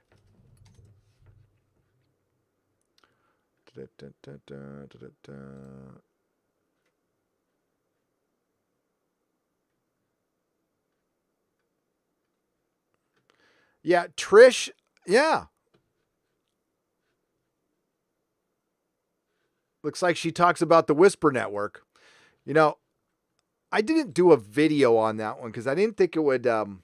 It's almost like too much deep lore into the comic book industry. So I don't think my crowd would be too into it. You know what I mean? But it's good live stream stuff. There's definitely things I live stream over what I do a video on, because they're pretty much two different audiences. So, and plus the Whisper Network, I haven't even gone through the whole article. We got through a third of it on Friday, and then we just too many talkers on that one. Tried to get to it yesterday. Now I'm just going to save it for Friday. And there's supposed to be a second dump coming this week. So that's why I was kind of waiting for that too. Dreary Nitpicker. But yes, I would have Danfin on. Yes. Dreary Nitpicker for $4.99. So I've been listening to Bill Burr lately. Holy crap, his rant on white privilege is phenomenal and so true. If you haven't heard it, I highly recommend. I will. Bill Burr dates I think married to a black woman. So I've heard him say that, I don't know what he says about white privilege. I know he says there's different perspective, which there most certainly is. And you have to recognize that. I think the privilege part of it is an economic privilege. That's just my personal opinion. Whether I had it or not, I have not experienced much of it in my life. That doesn't, just for me, it hasn't really existed. Nikki D for $10. This trend of reimagining evergreen white male characters to weak, ineffectual simps seems like a systematic and deliberate plan for social engineering. Thor, Wolverine, Luke, Picard, and now Rorschach. Nikki D, brilliant super chat. Because that's what it is. It is, and I will repeat in the words of Nikki D, what a great super chat. This trend of reimagining evergreen white male characters to weak, ineffectual simps seems like a systematic and deliberate plan for social engineering. You can take away the seams, my friend. It is a systematic and deliberate plan for social engineering done by like-minded people who were drawn together, I will even say organically, by systematically getting rid of their competitors. Now, the Bleeding Fool Whisper Network article comes to the end. Their thesis is that these women are trying to get rid of competitors. I think with some of them, that's the case. I also think with some of them, it's politically motivated. Political bigotry is real, and it's as bad. It's entrenched in people so much that the hate people have for some of the people on the right is equal to some of the worst hate we've had in our history. And we are seeing this play out. Hashtag not all. There's a lot of Democrats out there who think very reasonably. I know some of them, okay? There's a lot of progressive people who don't want you all to die. But there are some who just straight up want you to die. So that's dangerous, and we've allowed this to foster, though. Hollywood has stoked the flames of this, and entertainment and the BBC and our favorite franchises have done their part. However microscopic, however minuscule, and I don't think it's minuscule, I'm just saying that, they have perpetuated the divisiveness in this country, and it's been systematic, it's been deliberate, and it's been unrelenting over and over again in everything we watch. Every show has fallen victim. Freaking Mr. Robot, Legion, Westworld. Shows that were perfectly fine before, but then something changed. What was it? Well, the agenda, the memo, whatever it was. Alpha Omega Records, your friendly daily BBC fuck date, Gary. They've now sacked their one center-right political journalist, supposedly to save money. I think the BBC is into BDSM. Yeah, the BBC, I don't know if you remember me saying this. They have to get rid of 18 billion pounds somewhere. They for a cost-cutting measure, and they were going to fire a bunch of their on-air talent. And of course, they're going to get rid of the right centrist person. Of course. The BBC is in big trouble. Big trouble. Doctor Who is in trouble. Here on this side of the pond, Star Trek Picard is in trouble. Disney Star Wars is in trouble. Everything's in trouble now. Remember what I said in the early on in this beer bug. I said, people are wondering if theaters are going to open up and all this stuff. And I said, if we're still locked down in July, we're going to have a lot more to worry about than comic shops and theaters. And we are now in that territory. Comic shops cannot be saved. Theaters cannot be saved. Now, if they open up tomorrow, sure. But it looks like it's going to be another month until these cases go down, and I don't know how they're going to go down as they're testing more people. By the way, I am personally not getting a test because I don't feel sick. Oh, you could be, I don't care. I'm not getting a test. I'm not saying what other people should do. My personal choice, I am not getting a test. I don't make a lot of social contact with people at all. It's very rare when I make social contact with people outside of my family. So no, the answer is no. Not going to contribute to those numbers. Unless I start feeling symptoms, which I haven't. And the funny thing is my wife went to was it Nina Hagen? Went to a concert right before the lockdown. Filled with people. And there was Chinese New Year Lunar New Year right before the lockdown. People everywhere. And San Francisco our numbers have been low. We got to talk about that ride, kid. Next clue to the case. says retro haft for £5.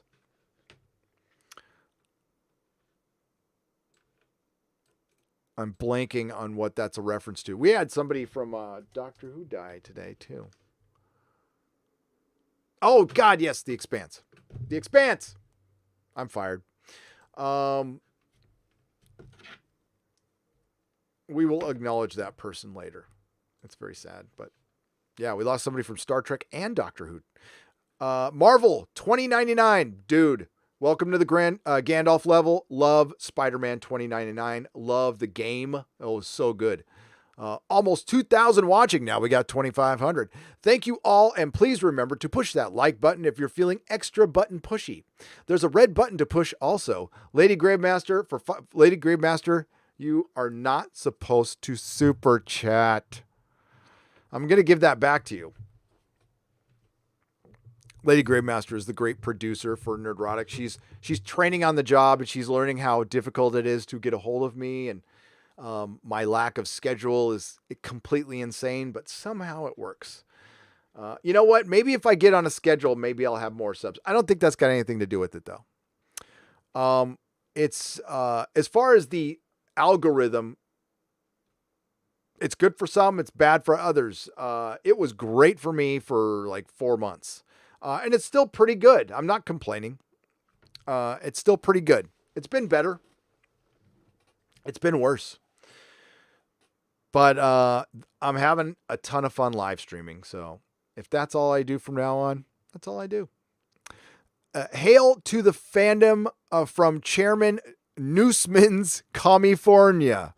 How fast does a hairdresser protest get called super spreader? I don't know. CM Shazam for $4.99. I don't know if they had that. Did they have the hairdresser protest? It was supposed to be last Monday. Let me see.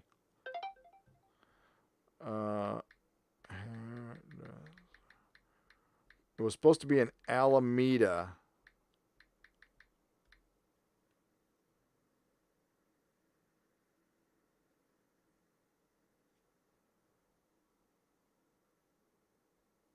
Nope.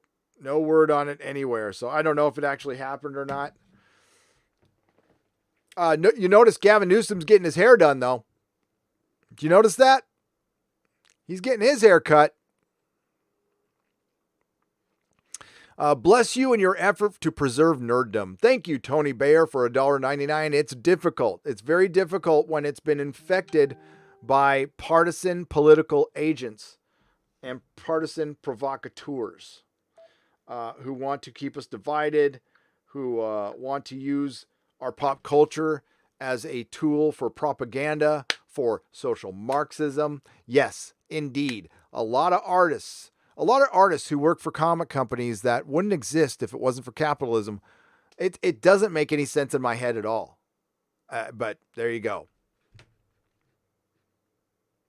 Larry, thank you for the phallic unicorn for $1.49, and Stone Dog 1971, thank you for the phallic unicorn. Matthew Gerwig for 220 Canadian dollars. Check out Oswald Spengler, an early 20th century historian. He wrote The Decline of the West. He predicted we are in the early winter phase of Western decline. The age of the Western Caesar is on the horizon.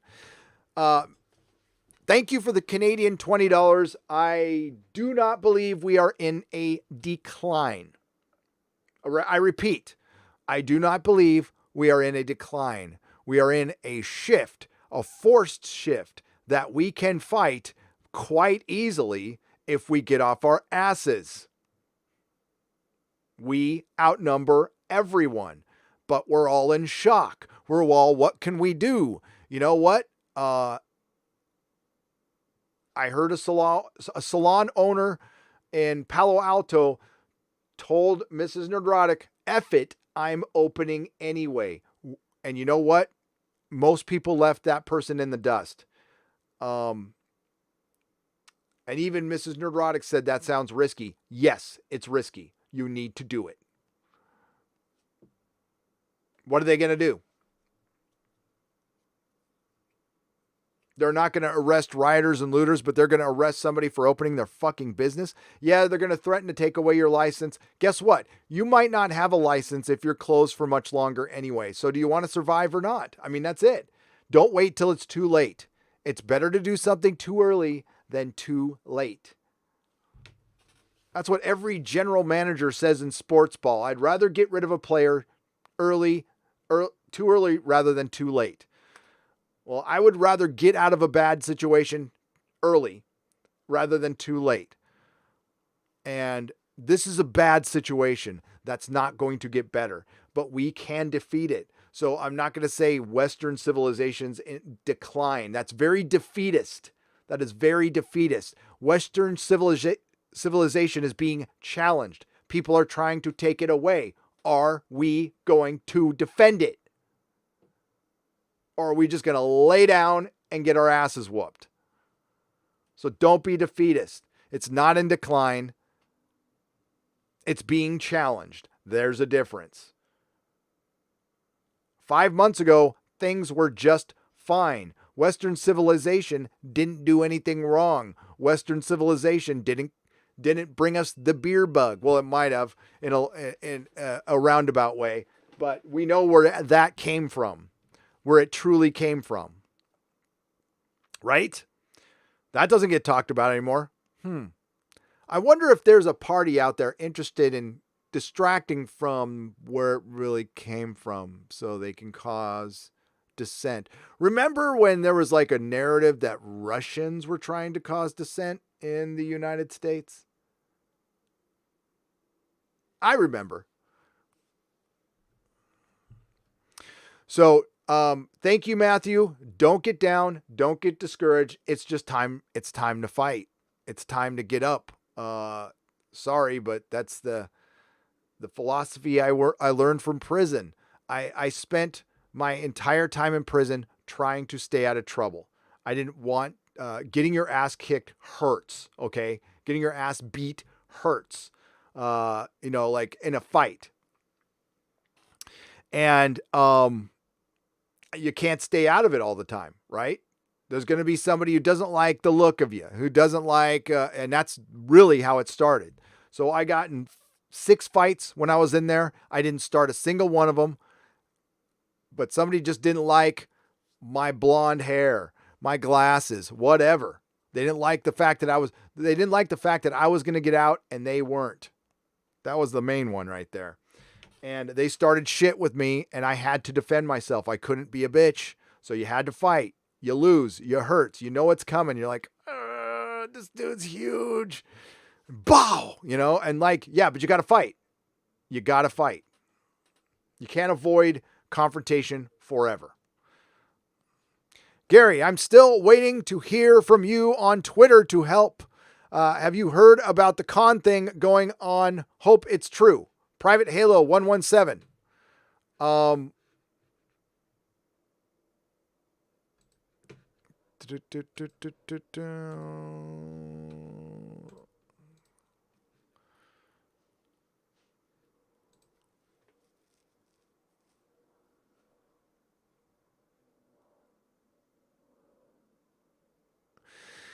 FYI, if you haven't seen this, they're advertising a pre-order Game of Thrones box set from 4K and UHD for $240. Got this email. Don't think it will sell. Yeah, I ain't gonna fucking buy it.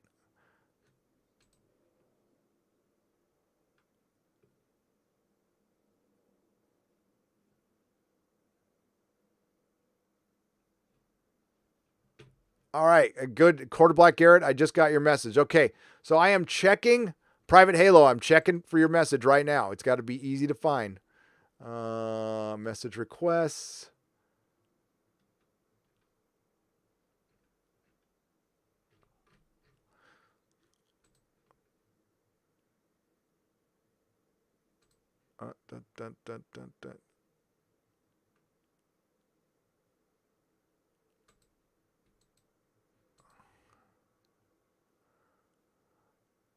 Okay, so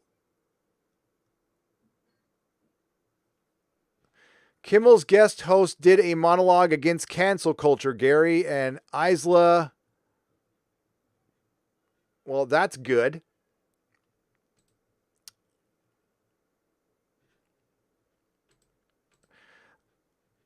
again, sorry, Private Halo. I forgot what your Twitter handle was. So if you want to remind me of the email, remind me what your Twitter handle is so I can see it, because when you guys send me emails and it's not the same as your YouTube handle, I can't like stop everything in my live stream to look for it because I'm trying to figure out what was Private Halo's Twitter handle. So if you're in there, Private Halo, hit @Nerdrotic right now and tell me what your Twitter handle is, because I don't see your DM. Alpha Omega Records for £5. Czechoslovakia is no more since 93 after the commies lost. Now Czech Republic and Slovakia will, listen, I just say Czechoslovakian because it's a monetary note. I'm not trying to be accurate with it. It's just kind of comedy. Sorry, Alpha Omega. Will Clownifornia split when the commies lose too? Clownifornia should have split a long time ago, and maybe this will get people to think about it. Especially, you're now seeing the big difference between Northern California and Southern California. They are two completely different places with completely different attitudes. Southern California, I mean, like LA is considered liberal, and it is, but they're still like vapid narcissists down there. So they still like to make money and stuff.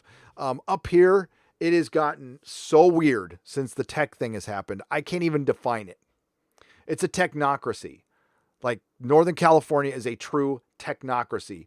Our barons, our overlords are Jeffrey Zuckerberg, douchebag at Twitter, and the guy who runs Google, and Mama Susan. Mama Susan. Why is my wife super chatting? What the hell? What the hell? She says, thanks all for the salon awareness talks. Echo, XO. Yes. Hey, Mrs. Nerdrotic, did they have that protest in Alameda? Let me know. I was checking. Mrs. Nerdrotic was super chatting. It's like, what are you doing? All right, sorry. Let's get back. Where was I? I just lost my place. Lost my train of thought.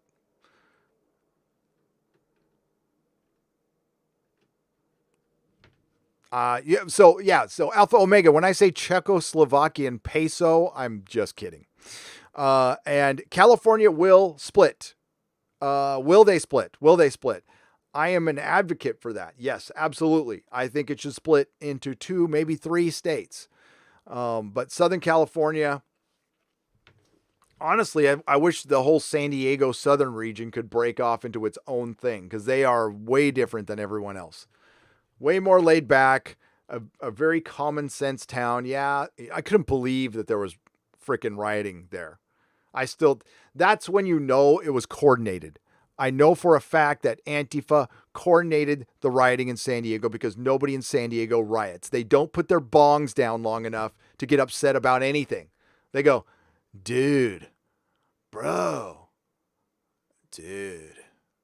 That's a riot in San Diego, okay? They bust those people in from outside. Freaking Mira Mesa. I want you to think of the most generic town. If you're living in a big city, like if you're in the Bay Area, think of like Walnut Creek rioting. Come on. Mill Valley rioting. Like all the Karens getting out with their like Zinfandel in their hands. Are all half drunk on Zinfandel and throwing their shopping bags at each other. Gray Ghost for $10. DC and Marvel would only need to share a total of 6.3 million customers buying every issue for just 4 series for 12 months to earn $1.2 billion for the entire industry got in 2019. 1.6 million readers per series. Bad?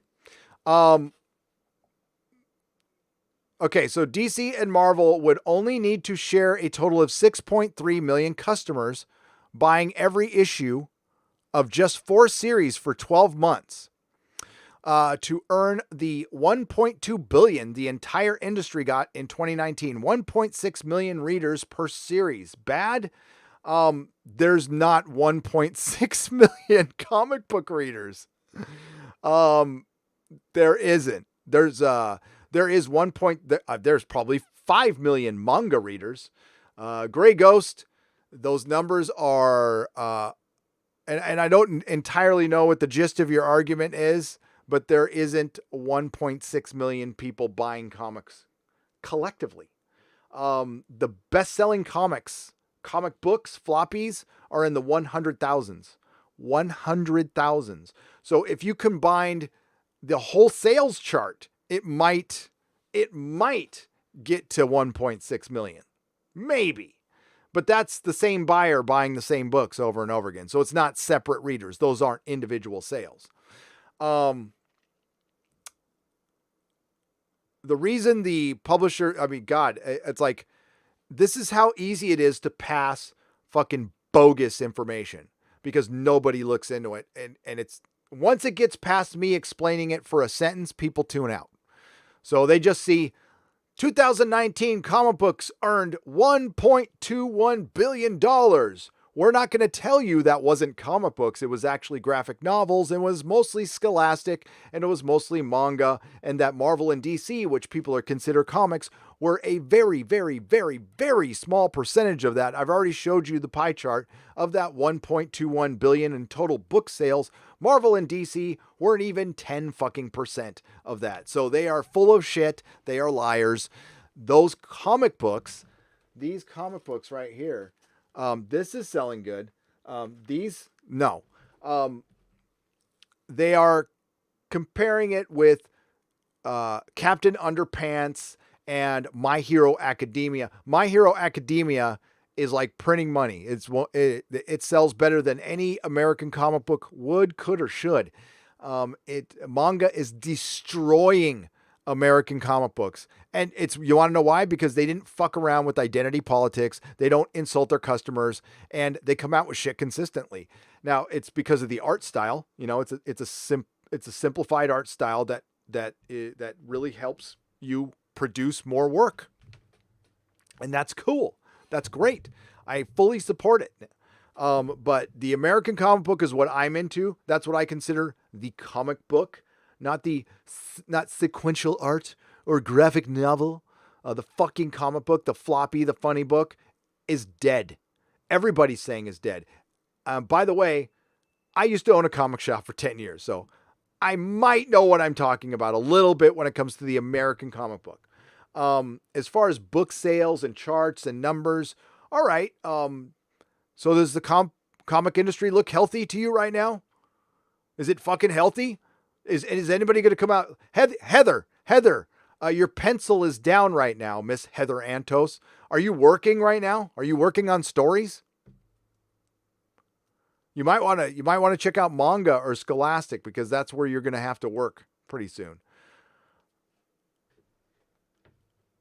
Right now, the American comic book industry was surviving on Netflix, on Amazon. Everybody was looking for that sweet, sweet Amazon Netflix deal that you don't make that much money on. Unless your series gets greenlit and it's a hit. I think my boy Derek is doing pretty good now with The Boys. He's an executive producer on it. I don't ask him how much he's pulling down, but he seems happier. So I'm guessing there's a lot of stress off his back, which is good. He deserves it. But no. So if we could get 1.6 million people to read comic books, they might be out there, but you have to produce good comic books. So look at, even with the Indiegogo sales, it's thousands of people. It's just thousands of people. We need to get that number up. Now, it's been up and it's good. I watched a clownfish video yesterday on Indiegogo, possibly shadow banning Mike S. Miller. Hope that's not the case. However you feel about Mike S. Miller, he should not be shadow banned because he did a book that's political. Indiegogo should just sell comic books. But we'll see if that really happened or not. I don't know if that's the case. I haven't looked into it. Mike did DM me. When is John Norman's Gore series of novels coming to streaming services? Surely it's the right time. Richard Coleman for £5. No. Don't ask for any of your favorite things. If that's your favorite thing, I'm assuming, Richard. I don't know. To be adapted now, unless it's your not favorite thing, unless you want it to be totally woke, because that's what's going to happen. Let me read a little bit of this Akiva Goldsman interview, and let me tell you what direction Hollywood is going in, okay? This will tell you what directions, and I've been trying to warn you.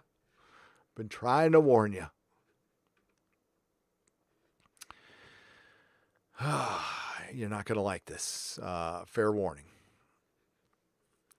So thank you, Lady Grandmaster, for sending this way. This is from a couple of weeks ago, through 2 weeks ago. Akiva Goldsman on how Star Trek Picard aspires to go where no one has gone before. Are you fucking serious? You went where everyone went before, where Mass Effect went before, and Blade Runner went before, and Battlestar Galactica went before, and Star Trek went before, and Star Wars went before, and Serenity went before, and Farscape went before. Fuck. You're a hack. To boldly go where no one has gone before just isn't a classic phrase that will be familiar to Star Trek fans. It is also a perfect way to describe what executive producer, writer, and director Akiva Goldsman and the rest of the team behind the CBS All-Ass series Star Trek Picard was trying to do. Were you trying to be shittier than anything? Then yes, you boldly went to shit. More than anyone else has gone before. You boldly took a character and shat on him worse than anybody has before. So, well done. The sci-fi adventure drama series follows Jake Luke Picard, played by the disappointing Sir Patrick Stewart. After his time as the captain of the USS Enterprise, Goldsman tells Backstage that from the beginning, the legendary actor charged the team to not do what had been done before. But that's what you did. See, this is how they fucking lie to you. This is how they do it in Hollywood, in the media. So what they did with Picard was copy a bunch of shit. Copy Lord of the Rings. Ripped off Mass Effect. Rip off Blade Runner. Rip off Firefly, rip off. I can't keep track of how many things they ripped off. You will see in my Picard review. My Picard review is going to be long, tedious, just like the fucking series was. And it's going to be kind of mean because I'm going to be real with it. But they know they have no original ideas. So what they do is they come out and say, we're trying to subvert expectations and do something no one has done before while we're ripping everybody off. The truth doesn't exist in Hollywood. There is no opportunity to do more the next generation. Time has passed, not just in real life, but in the Star Trek universe. We wanted to honor that because there's something interesting about telling stories for folks that have maybe lived their biggest adventures, or at least think they've lived their biggest adventures already. I don't think that way. Do you guys think that way? Like, my best days are gone by. No way. I'm just getting started. Inspired by the film Logan. No, they copied the film Logan. These are like, Akiva Goldsman is like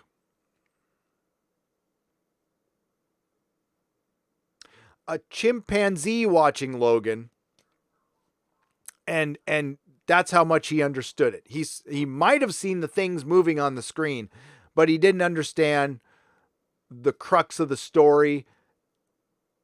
And honestly, Logan laid the foundation for a lot of garbage we're getting out of Hollywood, the whole passing the torch. What worked for the X-Men series, and honestly, I like Logan as a movie. I've only seen it once. It's not a joy to watch. But they were inspired by Logan. But Logan went out like a man. Picard went out. I mean, I can't even say like a man. It was pathetic. It was pathetic. They killed Picard. Picard's a robot now. He's dead.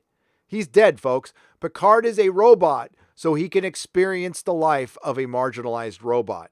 This is the genius who brought us that, who thought killing Picard would make things interesting.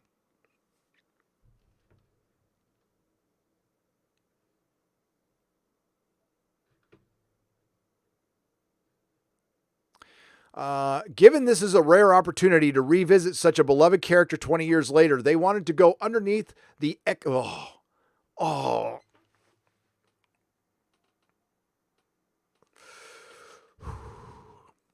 I'm going to read this again, calmer.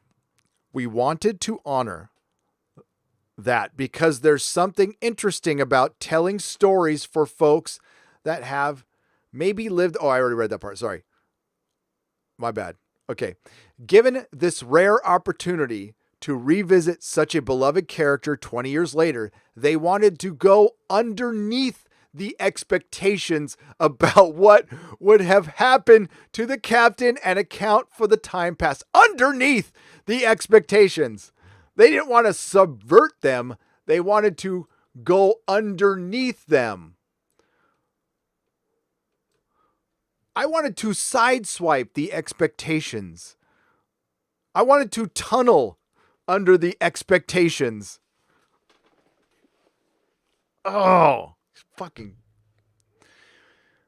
You see how good what they lack in talent, they have in bullshit. These people are so good at fucking bullshit. They can sell this to anyone. This is how they get work. This is how they stay employed. This is how one of the worst writers in Hollywood gets the most work, because he is exquisite at bullshit. The Goldsman Stewart created a standard of acting in the franchise, which lended itself to a different opportunity for TV drama. Working with Stewart quickly became the delight of working with an actor who was on top of his craft. He was an embarrassment in Picard. He was an embarrassment. And Picard was so awesome, they lost a showrunner. So let's get to the part where he talks about filming today, because it gets long.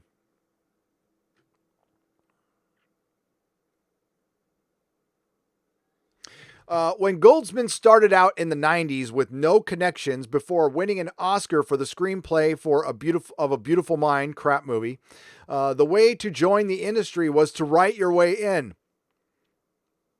Really? But that's changed too, he says. The word was bigger then, in a weird way. Places were further from each other and industries were separate, and we didn't really know how everything about everybody. If you wrote something distinctive, people, if you could somehow get it into the system, might have noticed it. Today, I think I would shoot a thing. You couldn't do that then. There were no iPhones. There was no opportunity to make an object that people can see. I think today I'd probably write a thing and film it and get it on the internet. Apparently people watch that internet thing. So I want you to keep in mind what he just said, because he's right there. You now can circumvent so much by doing your own shit. Do not give these corporations your best work. Fuck these corporations. They've treated us all like crap. They don't deserve your work. While productions everywhere have been on hold due to the beer bug pandemic, that hasn't stopped work on Picard. And what's happening in the world is, is informing the show's storytelling. Something that Goldsman says Star Trek has been keen to do anyway, as it's not value neutral. We aspire we aspire, we create the future, we fabricate the future we aspire to. It's multicultural, diverse, empathetic, democratic, and all those things that you want Star Trek to be. Which it could be. Certainly, what's happening culturally right now is resonant for us, and we're trying to be very thoughtful and aware of how that speaks to storytelling. Very important sentence there that I want you all to remember when you hear about anything turning around at any franchise. Certainly what's happening culturally right now is resonant for us, and we're trying to be very thoughtful and aware of how that speaks to storytelling. In other words, the events of the last 3 to 4 weeks have shifted Hollywood completely. They are going to go full 2016, and they are not going to take their foot off the gas pedal, and they know the results they're going to get, but they have painted themselves into a corner. They have no other choice. They see it in their head because they don't have the balls. It's amazing. Some of these people who have got the balls to bullshit people like this, like, get cowardly at the worst times. So I don't expect there to be a good news from our franchises. I don't expect things to turn around at the BBC. As a matter of fact, I've reported Doctor Who is not going to turn around. Star Trek is going to continue being the same crap because Alex Kurtzman's running it. Strange New Worlds will just be more crap if it comes out. And by the way, if Picard comes out. As for the beer bug, Goldsman points out that while it's isolating, writers are used to spending time alone. We have one of those jobs right now, at least, where we get to do it even though a lot of people can't work. So that's a blessing. Zoom turns out to be fine. I miss being in rooms with people. I miss the time between things. There used to be time between things. Now everything is one click of one Zoom meeting into the next. I miss pacing, but I think we're lucky. We're trying to make a season of TV, and that requires a lot of focus, and we can still do it. As they do, Goldsman and the team are making sure they continue to explore Focus on Picard and his journey while being welcoming to the audience that both know and don't know Star Trek. What a bunch of shit. So they are writing Picard on Zoom. They are writing Picard on Zoom, which is fine. They could write it all day. They can't produce it. They can't make it. I said it last night. I've said it in multiple live streams. It's been brought up by multiple people. How do you ensure Sir Patrick Stewart? You can't.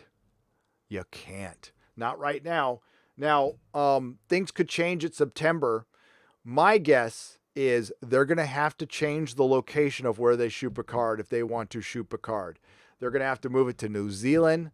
I don't think they can move it to Canada. Script Doctor was talking about this like a couple weeks ago, that and I've heard it, that the union has shut down everything in Canada for Pinewood. The union's going to keep everything shut down in LA. So you're going to have to find somewhere else to shoot. Australia, New Zealand, freaking, who knows?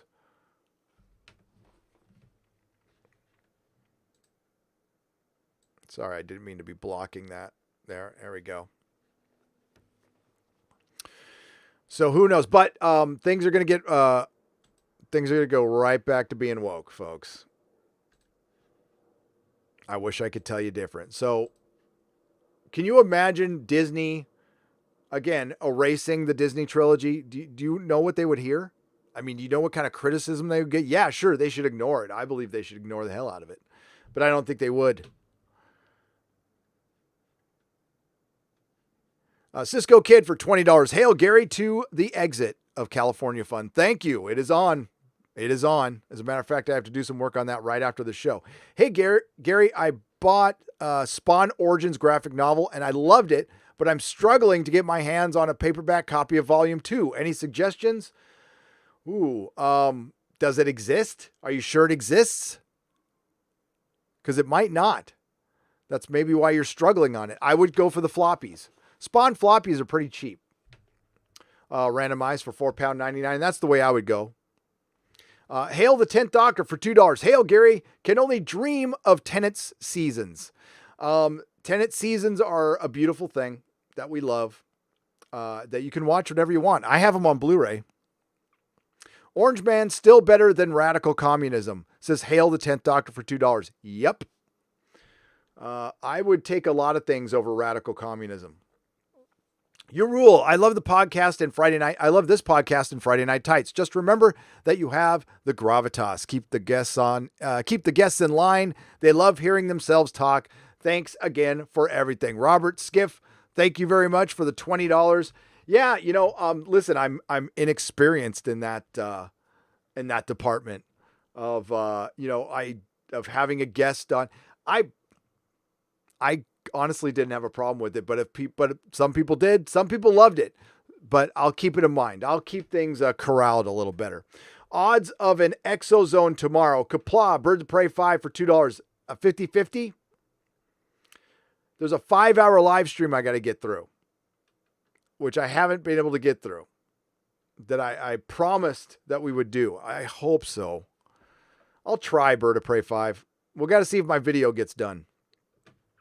Jesse Rickon for $5.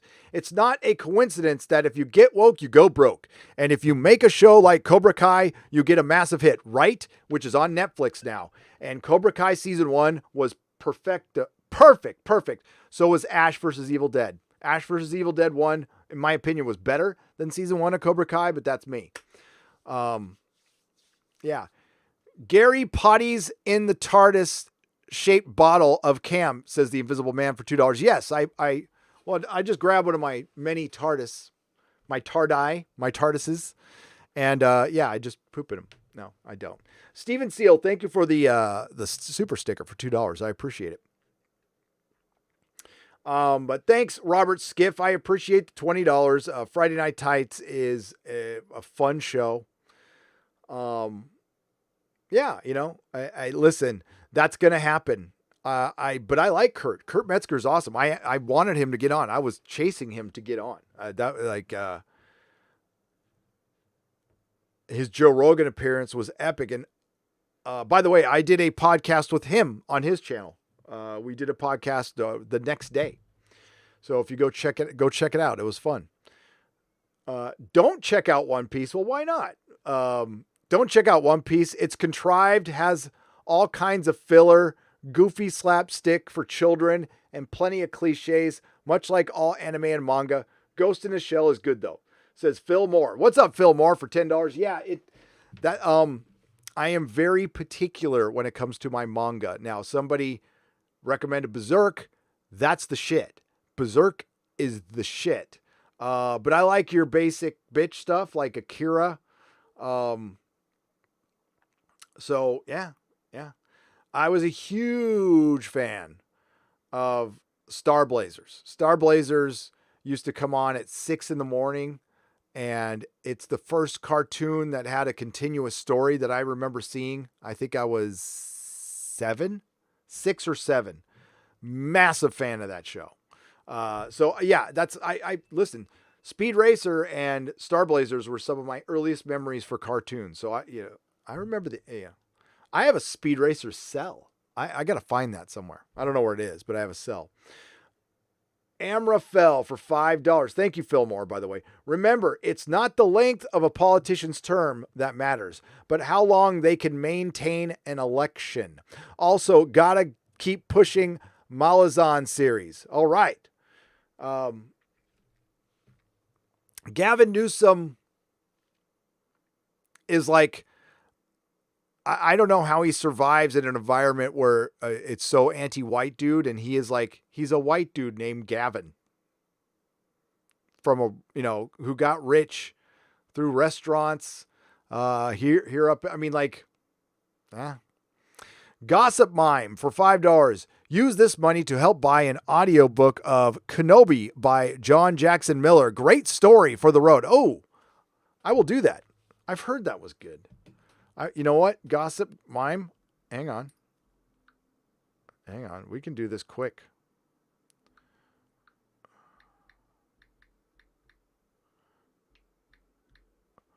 because I will be hitting road. Let's see if it's available. And it's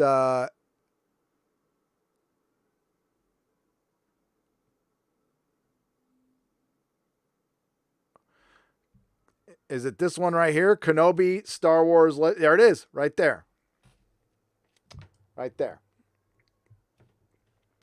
So I can purchase this with, I believe, a credit, which I just did. So there you go. Done. Live on the air.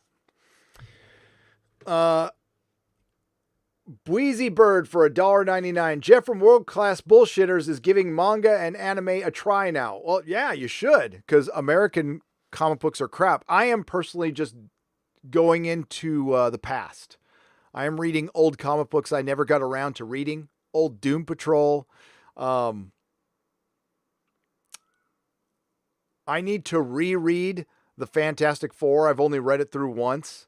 There's a lot. I haven't read every Daredevil comic book, so I still need to do that. There's a lot. There's a lot to do. So I'll try some manga and anime, but it's got to be really fucking good, honestly. Like, like really good. Have you read Wheel of Time? If not, I highly recommend it. I believe there is a graphic novel, but I haven't read it. Christian Potter for $5. I've tried to read Wheel of Time. I will try again. I will give it another shot. I'm a fan of Roger Zalansky. I like Nine Princes of Amber and all that stuff. That's good. That shit's good. Mr. Insanity for $4.99. Hail. Yes. Been very busy. Appreciate the streams and all of your content that keep me sane among the madness. You rock. Keep it up. Yeah, you be safe, dude. You be safe. Thank you. Man of War 665 for $5. Hail chat. Hail boomerific. I can say that. I'm older. If Vegas does come to pass, then you bastards will have to contend with me. Good, Man of War. I want to contend with you. I want you all to come and join us to Vegas, and it will happen. It will happen as long as it remains open. Vegas will find a way to be open if they block travel to Californians, probably. Sandman audio is out. What I have listened to so far is pretty good. Hope you're doing well, Gary, and thanks for the stream, says Joseph Gallagher for £5. Holy crap, that's another one I got to look on. Sandman.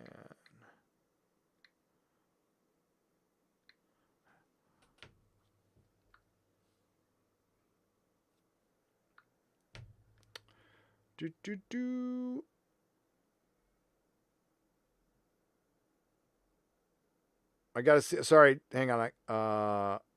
Yeah, this is it. There you go. I gotta see if that's showing. Sorry, hang on. It's up. Buying it right now with the credit. Audible's brilliant, by the way. They were gonna sponsor this channel, and then I never heard from them. Mrs. Nerdrotic, if you're listening, could you see if Audible ever emailed us back? Sorry about that. Dang it. I gotta stop doing that. Thank you, Jason Gallagher. I just purchased it, and I will be listening to it. Spencer Winston is a member at the proto-molecule level. Love that avatar, the YouTube avatar. Royal Purple 7778 for $1.99. California recalled Gray Davis. No, they did. And you know what made California do that? Money. When they finally started getting people's money. The only reason shit isn't going down is the federal PPP money.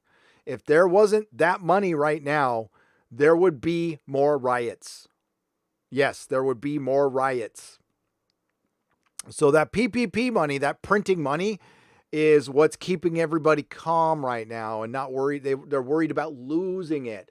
But it's also keeping you docile. It's also,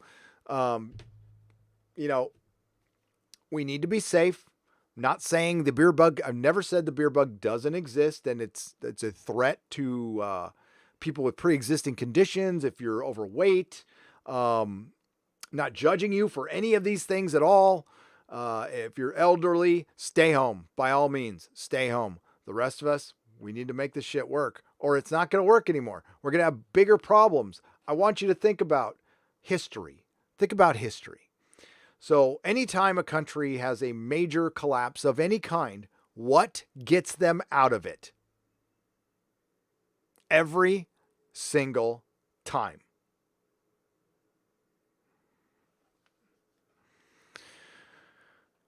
Try watching Record of the Lotus War for your dark fantasy anime fix, says Cisco Kid for $10. Okay, I have not even heard of that. Record of the Lotus War. Awesome. Quarter Black Garrett for $4.99. Protecting nerd culture is as important as anything, because if the world doesn't have time for escapism, then we are in a very bad place. You're right, Quarter Black, and that's why they're going for that, because that is pop culture is like a crown jewel of Western civilization.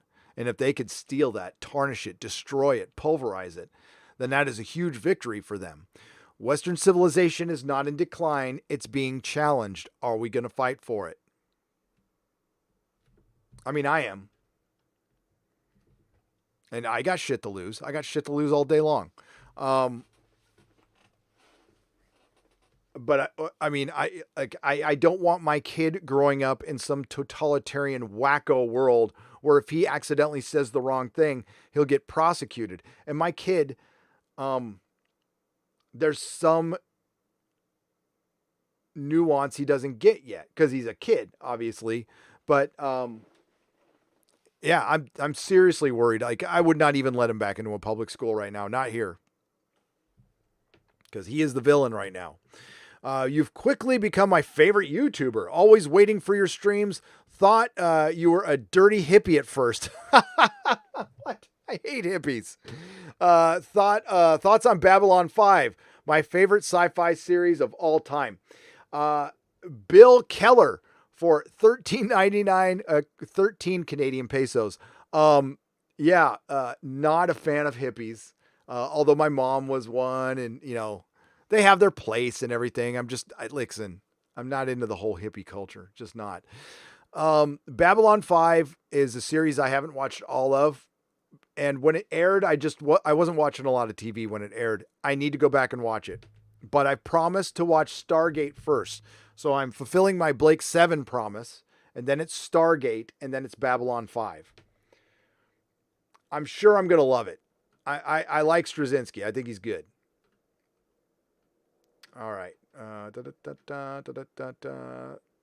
Hey, Gary, glad I was recommended your videos and watching classic Star Trek again as a result, which is lifting my spirit during these times. Millie for £5. I love hearing that. Can we talk about that just for a moment? How there's a lot, depression hits everybody. I mean, everybody. Sometimes it's clinical, sometimes it's temporary. We all have to deal with it. We all go through it. And this is why escapism is important. Doctor Who lifted me out of a very dark time when I was just in misery and I had nowhere else to go. I turn on a Doctor Who episode just for a little relief. And that's what Star Trek used to be perfect for, because Star Trek isn't that hardcore. It's a very smart and deliberate show. It's not slow and it's not too fast. It's perfectly paced. It's perfect for sitting down and watching after a day at work. Or, you know what? You get up in the morning and you're kind of drinking your coffee and you're trying to kind of get going. You watch an episode of Star Trek in the morning. Why do you think BBC America aired it in the morning? Because you can watch an episode while you're getting ready for work, putting your tie on, whatever. It was perfect for that. It wasn't too deep and it wasn't too dumb. But it was relaxing in a way. Star Trek was, it made you feel comfortable. It was a friend. It was there for you. You knew what to expect from it. It changed a little bit, but it was still Star Trek. And that's what made it worth the billions it's worth. That's why so many people love it, because it was inspiring. It was fun. And yeah, you knew what to expect a little bit. And it's okay to do that.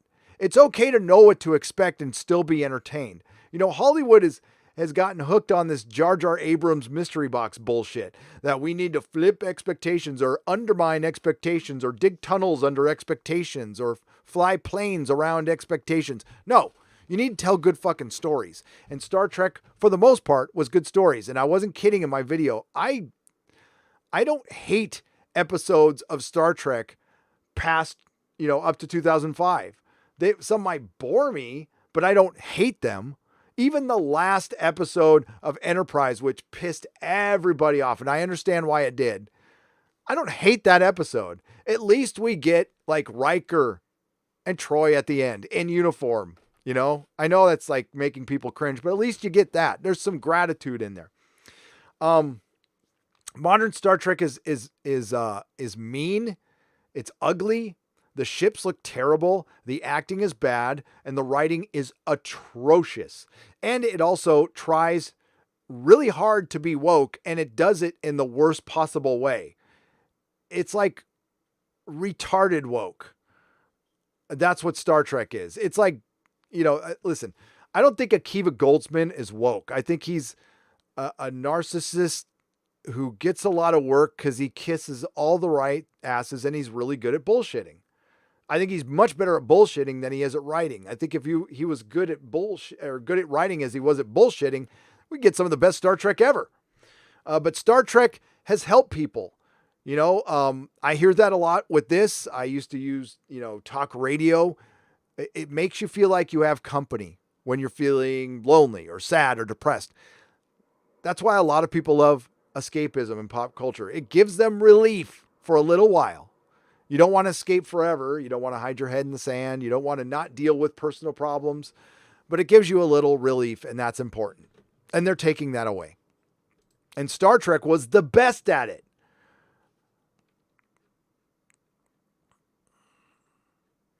And Agent Bossy Boots gives $1.99. She once again says, thanks for all the salon awareness talk. XO. Yeah, because salons and got screwed, and special needs kids got screwed, and nobody's talking about them. Guess what replaced Colston statue in guess what replaced Colston statue in the UK with? I don't know. Stetson's Gold for £2. You tell me.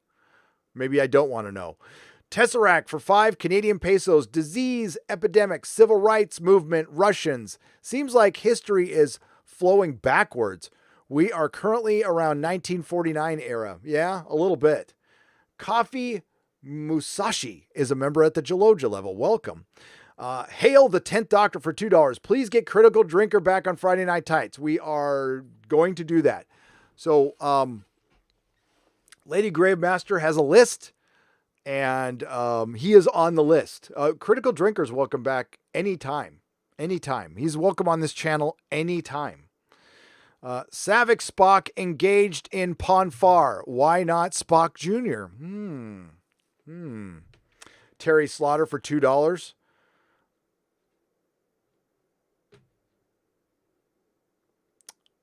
Edgardo Martinez is a member at the proto-molecule level. Socialism is for figs for $5. Have you heard the Eastern European comics are booming because they aren't woke? I haven't heard that, but I believe it. And I know there's a huge market for it out there. There's also like real French comics that, I don't know if they're necessarily woke, but they don't seem to be, especially the older French comics. That's kind of what I'm getting into right now, is they're translating more older French comics, and those are fucking awesome. They are awesome. And they are as big in France as manga is in Japan. So there is a huge market for it, a massive market for it.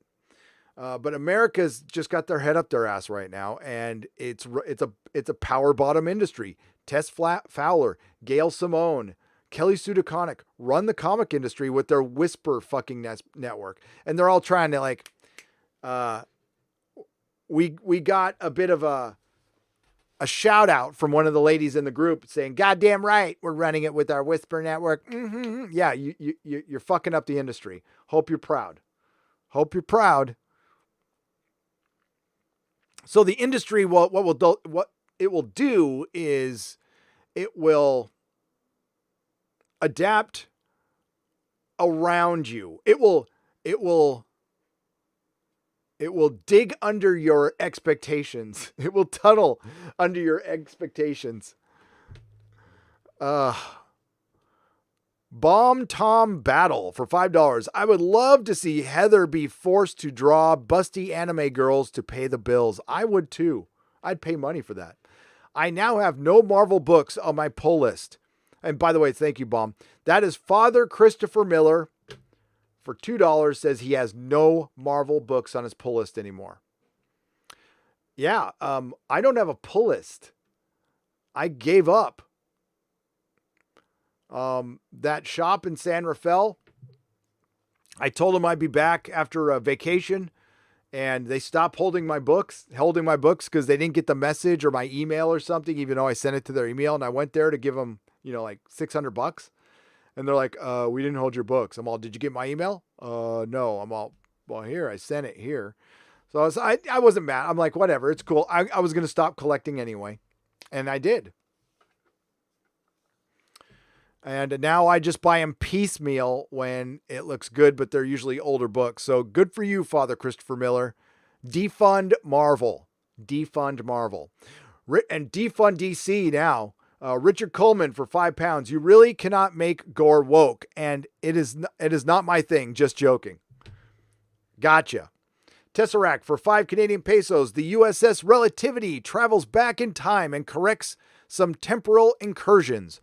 Captain Braxton deletes the entirety of the J.J. Kurtzman Star Trip. Oh, I would love that. I'd crowdfund that shit. Hail the 10th Doctor for $10. Please watch Dan Vax toss a coin to your Witcher. If you haven't, I think you'd like it. Hashtag Fandom Menace. Hail the Fandom Menace, by the way. Diego Flores for $16.90 pesos. Gary, if Exozone goes to D Live, how will you announce it? With the link so we can go there? Yes. I will announce it on Twitter, on the community section, on Facebook. I have a Facebook group. I have a Facebook page. I have a Twitter. I have an Instagram. So you can, any one of those places, just look for Nerdrotic. Instagram.com/Nerdrotic, Twitter.com/Nerdrotics, Facebook.com/Nerdrotic. Andrew Cole for $1.99. Hail, Gary. Have some cash, dude. Keep being awesome. Thank you. I'll do the best I can. They can write it on Zoom, but I thank you, Andrew. You're awesome, Andrew. Ian Slater for $5. They can write it on Zoom. They can shoot it on the moon, even if it comes soon. Either Picard show spells doom. Yes. They will not be shooting Picard this year. You heard it here first. This year, they will not be shooting Picard. Could you please play some of Ryan's edits? Star Trek intake videos. They are hilarious, says Elton Jong for £5. Ryan's edits Star Trek intakes videos. Next time I will, Elton, when I can look them over. Absolutely. Maybe we can do it on Friday Night Tights. How does that sound? Rob Atlas for $5. Ahead Warp Factor 8. I2 that asteroid number Warp Factor 8. I2 that asteroid number 2 Picard. Into that's what you're supposed to say. It says I2, but you meant to into the asteroid. I get you. You forgot the end there, but it's okay. Ahead Warp Factor 8 into that asteroid number 2 Picard. That's where it's going. The Tweaky Kid for $4.99. I was a tweaker once. Hail, Gary. Took your advice on Blake 7 and as RMB's advice on the Prisoner. Great stuff. Watching the debate show on Sci-Fi, not so much. What's the debate show on Sci-Fi? I haven't seen that. Oh, I know what you're talking about. Yeah. Yeah, I wouldn't watch that. The Prisoner is great. Blake 7 is great. Here it is. And this is courtesy of the Talons of Wang Chang. So thank you, my friend. It is magnificent. I did get another series, which I will show you on the Toxic Mailbag that's coming soon. Counters double or 074 for $10. Hail Gary, remember in I Mud and what are little girls made of when Kirk was horrified at the idea of putting a human in an asteroid, how they could lose their humanity. Yeah, thanks, Picard. Yes.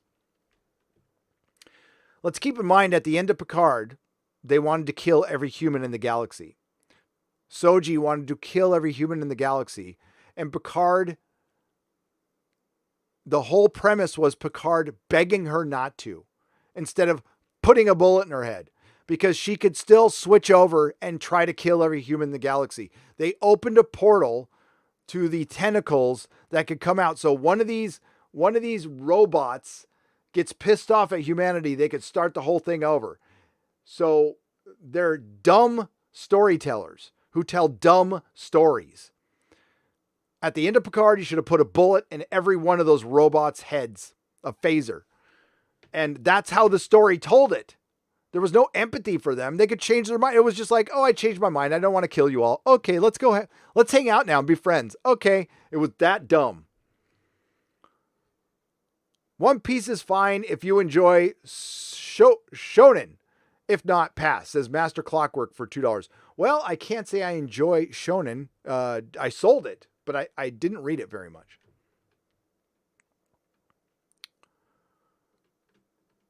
All right. Oh my God, did this thing jump on me?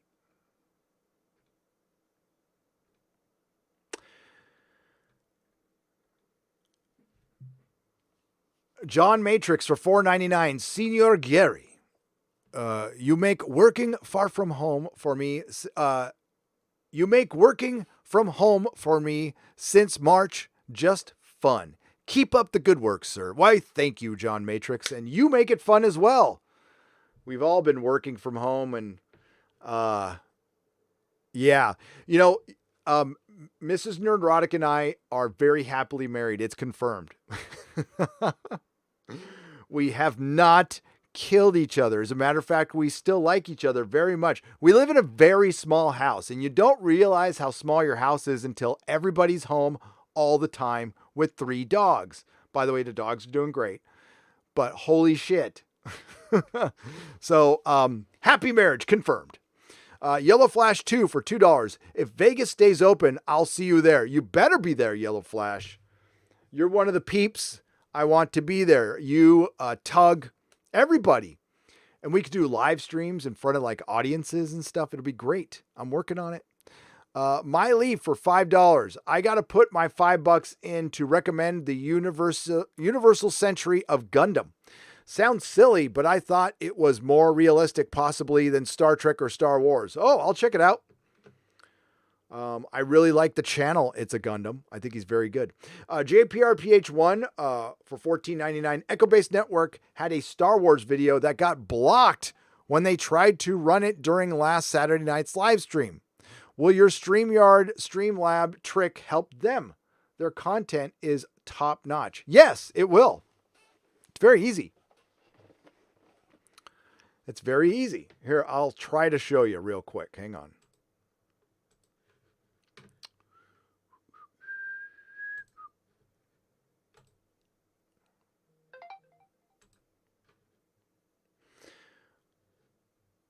Alrighty.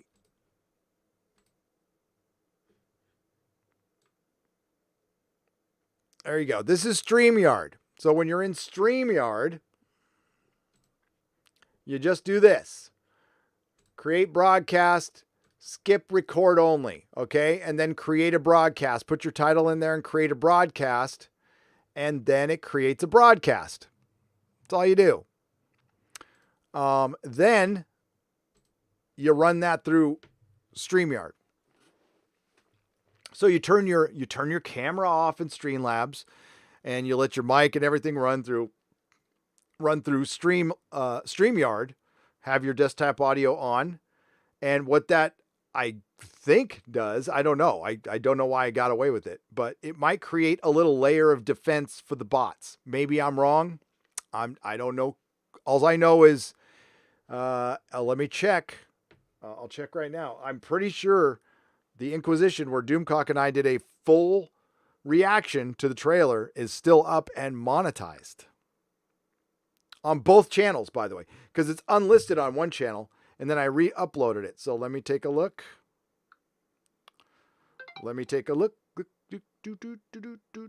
Oh, wow. That's pretty good.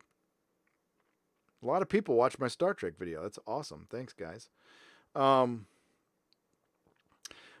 George R. R. Martin hit 300,000. Awesome. Yep, here it is. I'm not showing anything. So here's the unlisted live stream for Doomcock and I. And it's monetized. And if I go to...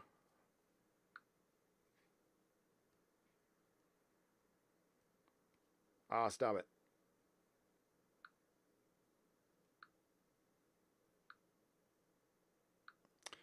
Nerdrotic Live. Oh, man, we're almost at 28,000 subscribers. You guys are brilliant. Oh, whoa! My live stream from last night's demonetized. Yeah, this is some bullshit.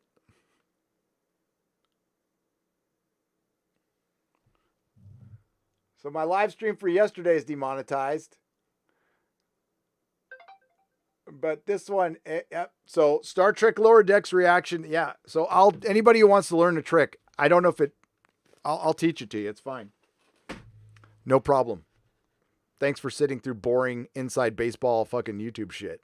But yeah, I got to talk to Echo Base Network. I haven't talked to them in a while. Random, but what are your feelings on Superman Red Sun? Kept me sane during the late night feeding with my newborn Lily. She loves your voice, apparently.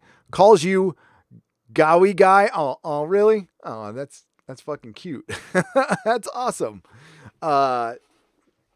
Well, I will try not to be annoying with my voice. I love Superman Red Sun as an Elseworld story by Mark Millar. I sold a ton of it.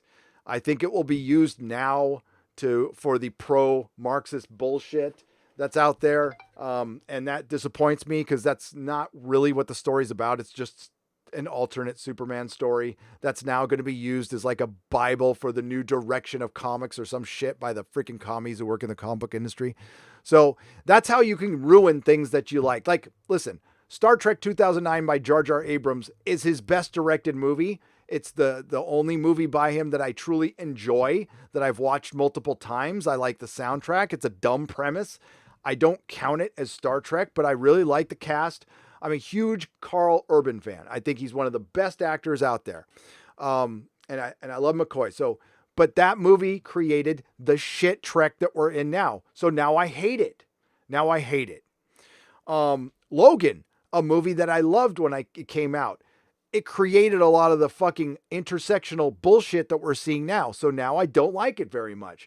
Same can be said for Fury Road, Mad Max Fury Road, a movie when I walked out of the theater, I was blown away. I was like, whoa, not a lot of Mad Max in there, but whoa. And then I saw that it really laid the groundwork for all the intersectional bullshit that we've seen today. If it was a one-off by itself in isolation, it wouldn't have bothered me. But you saw that like that's the direction it's going. So I feel completely different about it now. People's opinions can change. You know, Jeremy thought he liked The Last Jedi the first time he saw it. I can completely believe that. There's a thing called hypnosis. Doomcock talks about it all the time, and it's real. We don't want to accept that the things we love have gone to shit. Go watch my reviews for Doctor Who in the 10th season. I had hypnosis up my ass, and I didn't really start seeing it until later. So, and they're out there; they exist. Digby Strawbridge, thank you for the £5 donation. I appreciate it. DRH888 for $5. Hail, love your work. Are you doing Stargate reviews? Also, which Stargate are you watching? Well, I'm going to watch the, I don't know, SG1, the one that the original. I'm going to start at the original. Not yet, though. And what they're going to be is virgin reviews. They're going to be just like my Farscape ones that got kind of screwed up. So I'm going to watch an episode and I'll tell you what I think. And I'm going to go into it cold. I don't want to know anything. Stargate is some of the best sci-fi in my humble opinion. I'm really excited that you are finally going to check it out. In this show, MacGyver is actually a great fit, believe it or not. Oh, I believe it. Thank you, JPRPH1, for $9.99. No, so many people have sung the praises of this show. You got to realize when Stargate was out, it was also out with Battlestar Galactica. And Battlestar Galactica was a cut above. It's a cut above. It's a show that's straight up just a cut above. Yeah. Oh, and by the way, Star Trek Discovery ripped that off as well. And it had been a while since I've seen Battlestar Galactica, and the whole Spore Network thing. Yeah. Complete ripoff of the Cylons jumping. Peppermint oil capsule for £5. My dear fellow viewers, to those mourning the loss of Doctor Who, may I respectfully recommend The Avengers, 1961. Very English with spies versus cybernauts. Oh, by the way, I still got to watch this, but thank you. Thank you. Thank you. Hell yeah. Look at this. I love, that's the shit. Thank you indeed. Master Clockwork for $5. Can we start the trend of replacing woke with psychotic? It's actual, I mean, it's not technically woke. It's intersectional cultural Marxism, but you could say psychotic, dipshits, assholes. I mean, that all works for me. I always expect to, thank you, Master Clockwork for $5. Daniel for $10. I always expect to be satisfied and entertained when watching Nerdrotic. Those expectations are never subverted. Hopefully, Rian starts a YouTube channel to show you how it's truly done. I hope he does. I hope Rian, oh my God, if Rian Johnson came to YouTube with Brie Larson, that's like Christmas coming motherfucking early. It's like I did everything right this year and the YouTube gods have provided. And all we need after that is an A-Force movie. And Warren Ellis writing Cash Grab 2. I see you, Cecil. I see you. Tina Bortion. Welcome to the proto-molecule level, Tina. Sorry, I didn't mean to laugh at the last name. That was rude of me. I apologize. Sorry. Sergeant Politeness is a member at the Gandalf level. Welcome. And both of you are going to see a member stream this Sunday at 12 p.m. Pacific time. By the way, I have been asked a lot. I will answer again. I do actually like some TV shows. I am very much looking forward to The Umbrella Academy. Season 1 was the shit. And I can't wait for season 2, which is in 15 days, and I will be reviewing it. And Mrs. Nerdrotic will be joining me. She doesn't know that yet, but she will be. Better film, Friday Night or Lost Boys? Oh, Fright Night or Lost Boys? Ooh, Lost Boys. But slightly, Cecil. So he asked me, what's a better film, Fright Night or Lost Boys? The only reason I pick Lost Boys is because David stole my look from high school. So the spiky hair with the trench coat, I mean, that was me in high school. I wasn't a vampire, but I kept the hours of a vampire. Fright Night is, oh man, they're both good. They're both classics, but Lost Boys a little better. And remember, Cecil, when Joel Schumacher was announced for Batman, everybody was excited. We're like, holy shit, the guy from Falling Down, the guy who did Lost Boys, is going to be doing Batman? Are you fucking kidding me? This is going to be the greatest Batman movie ever. And it didn't happen. Collie Hines for $5. Hail, just listen to some of the Sandman audio samples. James McAvoy is perfect for Morpheus, but Kat Dennings is a terrible death. Oh, Kat Dennings is death? Oh. Well, Khalil, I want you to keep in mind that Neil Gaiman just, Bounding into Comics, just did an article on this. There's going to be some major gender swaps for the Sandman series on Netflix, so be prepared. SP Spida242, thank you for the 12 Swedish krona and the phallic unicorn. Dr. Frankenfurter. What's up, Dr. Frankenfurter? Step into the lab and see what's on the slab. I see you shiver with anticipation. But maybe the rain is really to blame. Welcome, Dr. Frankenfurter. Would you rather have Seth MacFarlane take over Star Trek or have new seasons of The Orville? Tough choice.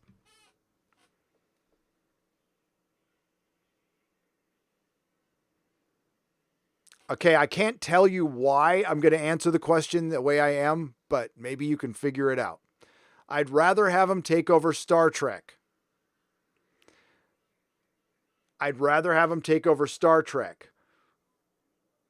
Because that would be more of a reality in the future, in my opinion. The Orville will be out next year. Seth MacFarlane has signed an agreement with NBC Universal. The Orville does not broadcast on NBC Universal. So my best guess is this might be it for the Orville. Purely speculation on my part. I know Dick. I do know how the Orville can survive. There is a way. You have to watch the hell out of it. You need to talk about it all the time on social media. A bunch of you need to start channels and start Orville channels. And you need to talk about it over and over again, obsess over it. And that's how it can survive. Unless that happens, I'm not so sure.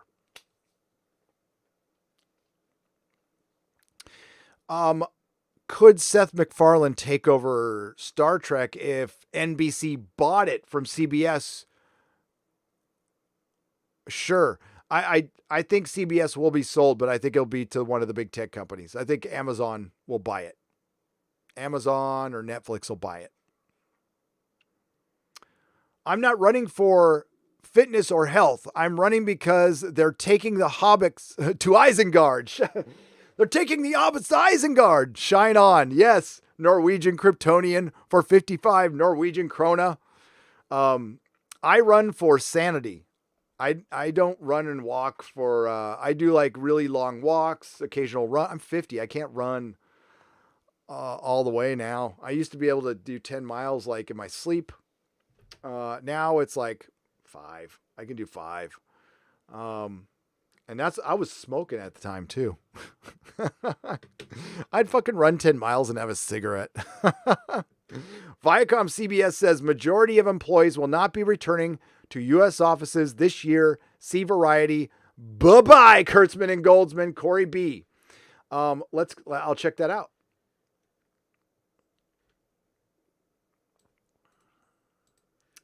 Hang on, Corey B.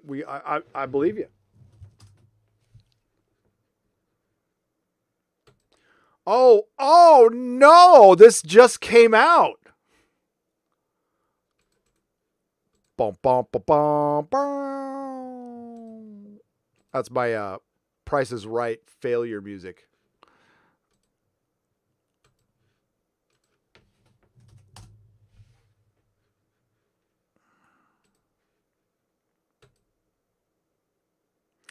Viacom CBS says majority of employees will not be returning to U.S. offices this year. Bye-bye, Picard. It's nice knowing you. Turn out the lights, the party's over. They say that all bad things must end. Turn out the lights, the party's over. Viacom CBS is not expecting to bring most of its employees back to its U.S. offices for the remainder of 2020 as the beer bug pandemic continues to rage across the country. In a memo sent to staff on Wednesday obtained by Variety, Viacom CBS President and CEO Bob Bakish says, while we are hopeful we'd be able to bring a small number of employees back to U.S. offices locations beginning in August. Due to recent spikes, it's clear this will not happen. In fact, at this point, we're assuming the majority of the employees will not be returning to the U.S. offices this year. By the way, this is a red flag. Gavin Newsom and the parties at B have decided that due to the election, the beer bug, we're going to shut down California for the rest of the year. We're going to risk the American economy for the rest of the year.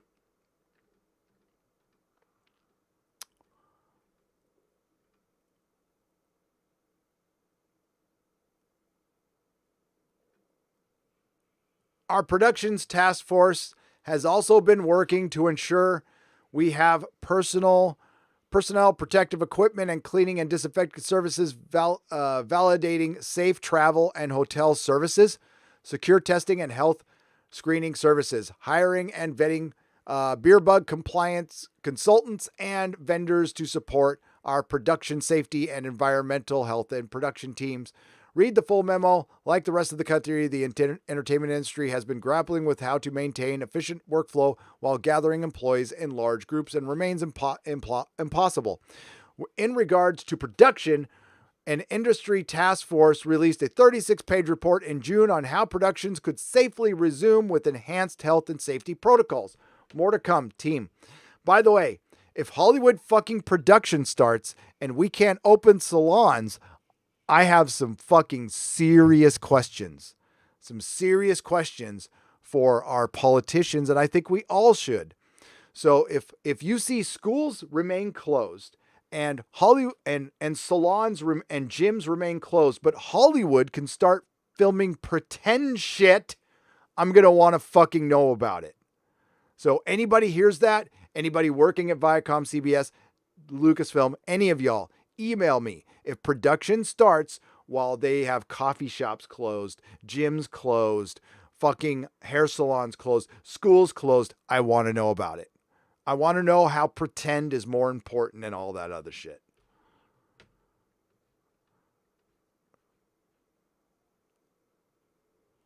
Given the continued trajectory of the beer bug, we believe having fewer people commuting and gathering is best. We don't know what the trajectory is. How come we all of a sudden know what the trajectory is? It seems like we're going to be able to predict it perfectly through November.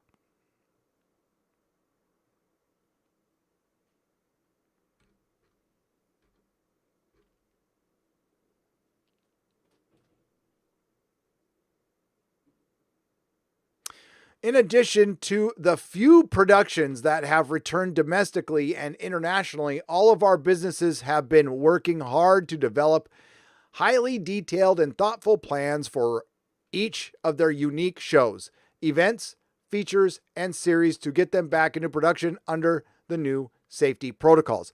Now, as of July 8th, which is a few days ago, the only thing that was going with Picard is writing on Zoom. And I think that's the only thing that we're going to get. They're fucked.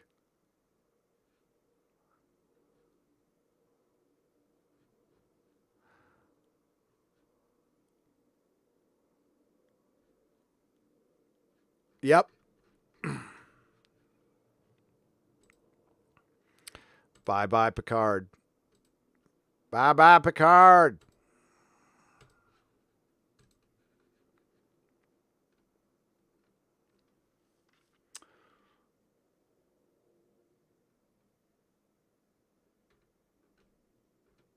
I'm sorry, I'm catching up.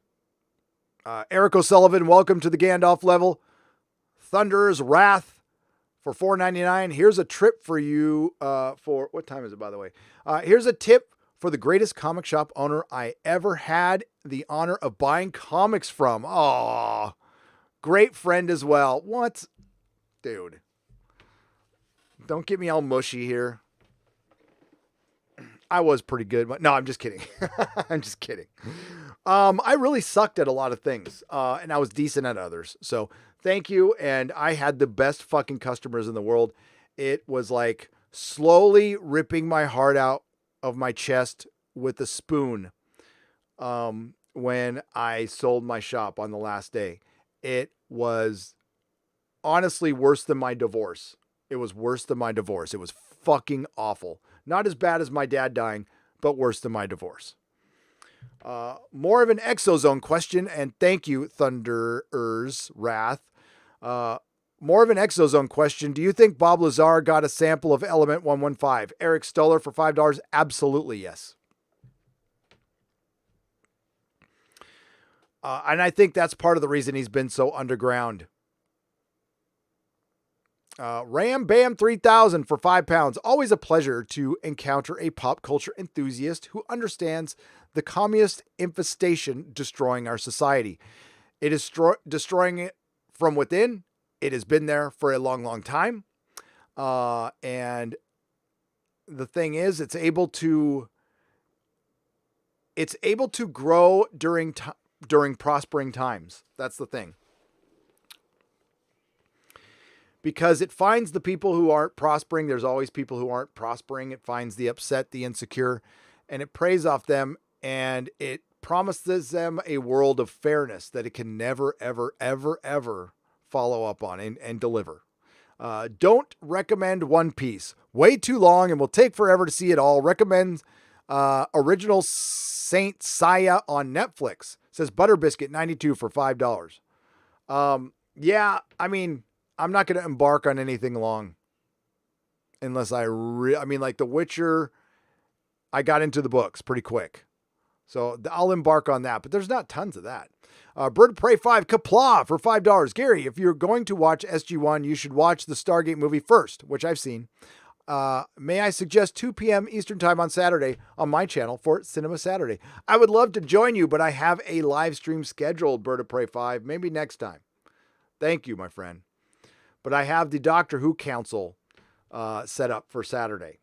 The missus and I are getting through The Witcher at the time. Good shiz. Lots of, shall we say, confidence from Yennefer. The sword fight choreography is dope as fuck. Grey Ghost, thank you. Yes, Yennefer she gets better. I mean, I like the actress. I think that helps. Some of the writing is cringe, but it's not, I love how it reverses, you can tell the showrunner is a mom, okay? There's a lot of feminism that's very anti-natalist, and which is, you would think, be antithetical to being a female, but yeah. But Yennefer's story, I think, is really good. They focus on her too much. They focus on her way fucking too much. Everybody wants fucking Henry Cavill. The women want Henry Cavill. The dudes want Henry. We want to see him beating the shit and killing monsters. But I thought I like The Witcher. I recommend it. Hail the 10th Doctor for $5. F YouTube. You should get all the money despite subject. Thanks. It's okay. I'll fight that and I'll win it. As a matter of fact, I can fight it right now. I don't understand why my other one was monetized, but this one isn't. We'll go there right now. And yeah, request review. Boom, boom, done. Okay.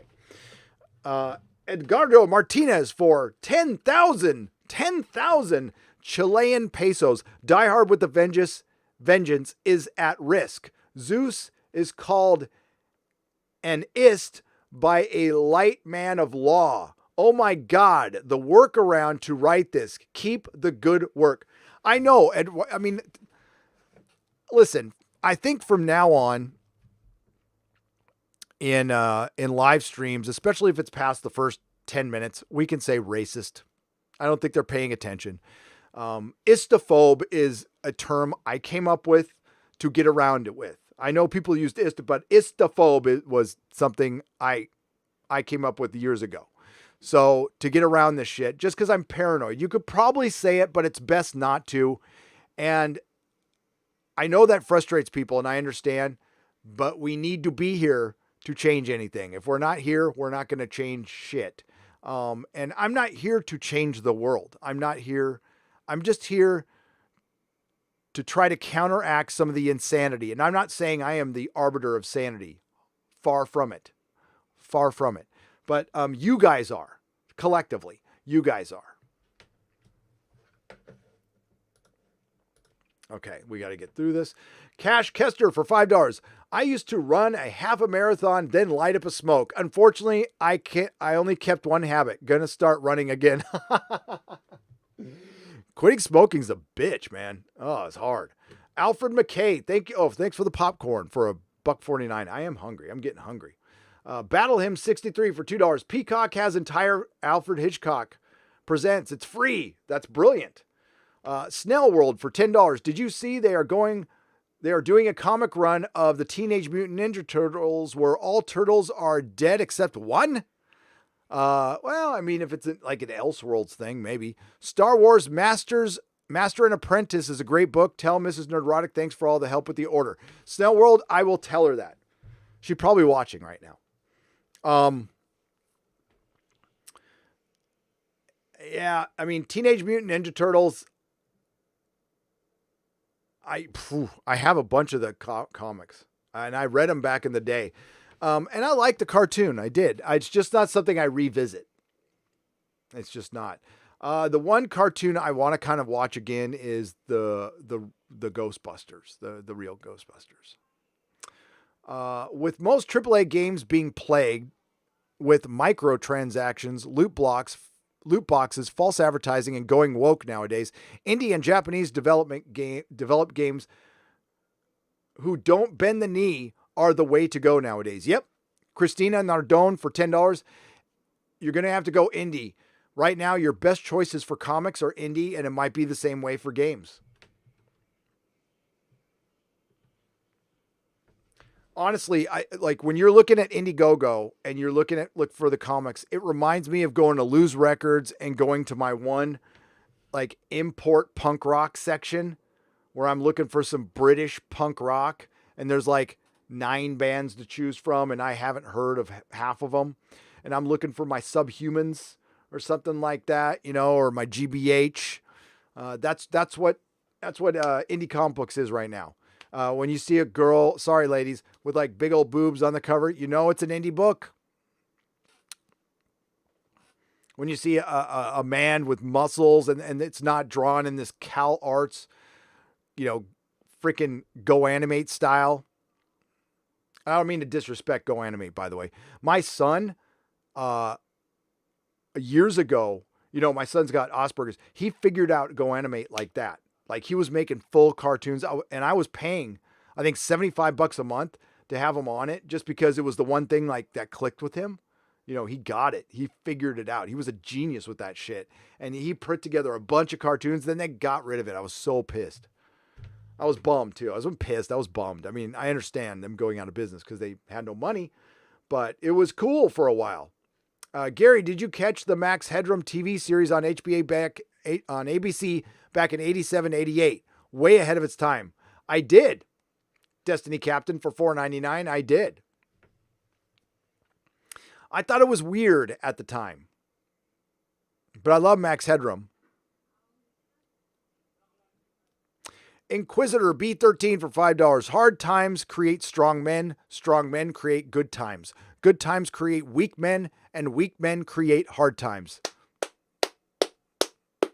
Yep. We need some strong men. We need some strong women to help preserve our Western culture, our pop culture. It is under attack. They're trying to take it away. Not because it's in decline, because it's at its pinnacle. It's at its absolute pinnacle. And I think it forced a lot of parties to act a little ahead of when they wanted to. And you know what? I don't care if they're actors we like, they're writers we like. If they start doing stuff antithetical to our civilization, we need to punish them in the wallet, defund them. We need to get organized too. We need to start using their tactics against them because that's the only way we can win. Gary, The Last Kingdom has recently been renewed for a 5th season by Netflix. Man, so many people recommend that. I'll check it out, Nicholas, eventually. Hard Times, I read that one. Gary, did you hear the rumor that Ryan Reynolds pitched Deadpool kills the Fox universe for Deadpool 3? Any thoughts on this? Also, R.I.P. Doctor Who and R.I.P. Picard. Mr. Smile Lyman, Mr. Smile Lyman for £5. Thank you. Thank you very much. I did not hear that. That would be cool. That would be very, very cool. Maybe they would do it. I think Kevin Feige would probably be into that. I'm not sure if Disney would. That's a Disney film. Very sad. Red Sun could be used for propaganda these days, trying to get you on Tim Pool. Any thoughts on Jeff Johns' Green Lantern? Green Lantern got me into comics. Hail Az. Hail the 10th Doctor for $5. Az is awesome. I love him so much. Jeff Johns is a great comic book writer. I don't know how good he is in Hollywood. I think he's a better comic book writer. His Green Lantern was the shit. I mean, dude, his Teen Titans were the shit. His JSA was the shit. The guy is one of the best comic book writers out there. So, and I love Tim Pool. Just consider current Trek like Kirk when Praxis exploded. Let them die. Man of War 665 for $5. I know. I should probably put that clip in my next video. Have you seen the show 7 Days? Asked Tesseract for $2 Canadian. I have not. Is it good? Claudia C. Thank you for the super sticker. And hello. Thank you for the $2.99. Nice to see you, Claudia C. Esau, $5. I don't agree with you, all you say, but I like listening. Thanks for speaking your mind and listening to others. Democracy needs multiple viewpoints. It does. It absolutely does. And you do not have to agree with everything I say. Please don't. That is so boring. I just calls it like I see it, but you know what? I'm willing to listen and change my mind.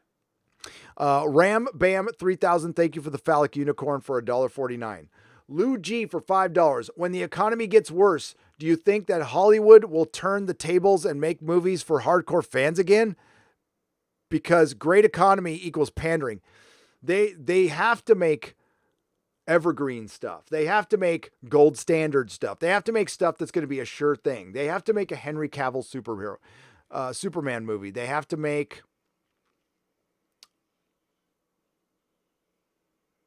shit. They can't even make they have to make a Thor movie, but it's not going to be a regular Thor movie.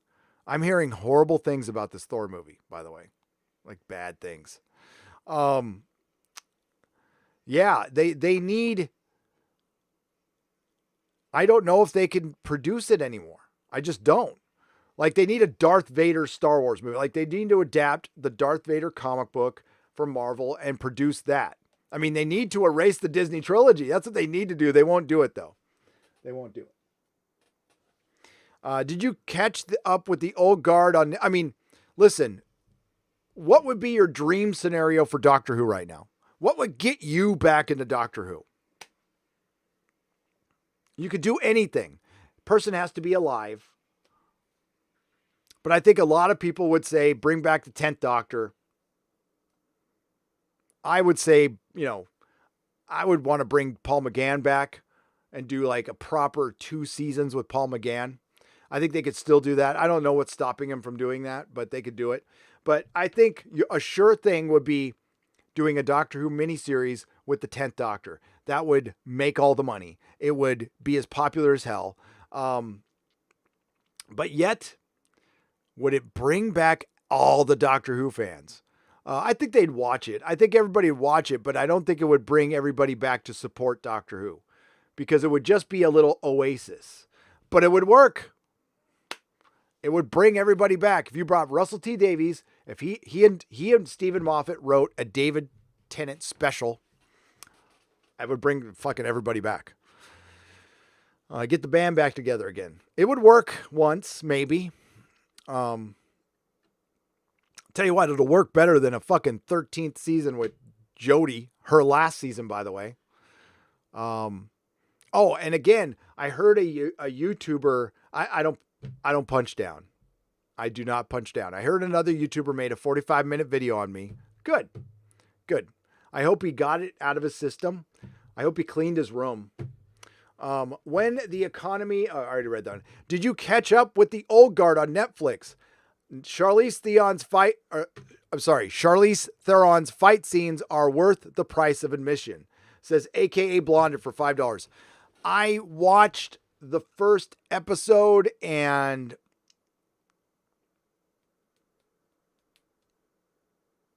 You know what? Maybe I'm tainted. I'm just going to say maybe I'm tainted. I'm just like, I'm watching Charlize Theron act like a dude. She's like, did you notice how she's walking? When women try to act like dudes, it's cringy, and I can catch it now. So they try to walk like they got a package. So they think honestly, that's the first thing I noticed. I'm like, I even told Mrs. Neurotic, I'm like, Charlize Theron is walking like she's got a freaking 12-inch dong, and it's bugging me. So I couldn't get around that. And the characterization was kind of weak. I might go back and check it out, aka Blonded, but I was turned off like almost immediately. So, but maybe I am jaded now. I hope not. I hope not. That's bad for somebody who critiques TV. I will go back and give it a second chance, aka Blonded, because I respect you. Hail, Gary. One of my all-time favorite comic series is Astro City. Even though Kurt Busiek is a twit, he's not as big of a twit as Mark Waid, but he's a twit. It's the 25th anniversary. Ever read it? Thoughts? Clobbering Times. It's magnificent. It's magnificent, and it was a kind of a golden era of comic books when it came out. And I like Busiek. Busiek wrote Marvels. Oh, I can't reach it. They made a big, oversized edition of Marvels. It's fucking awesome.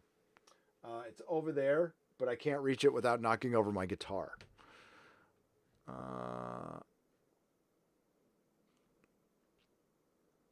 Gary, why is it so hard to find a copy of Batman 426?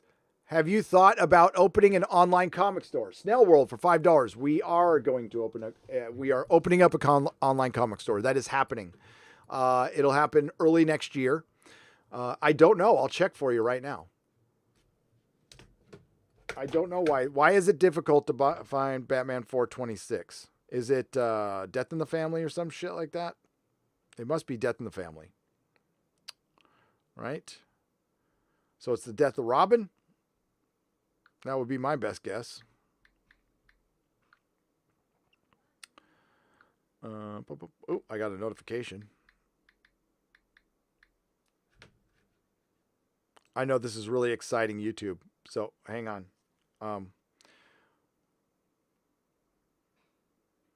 There's a copy for $18 with 10 bids with 26 minutes left.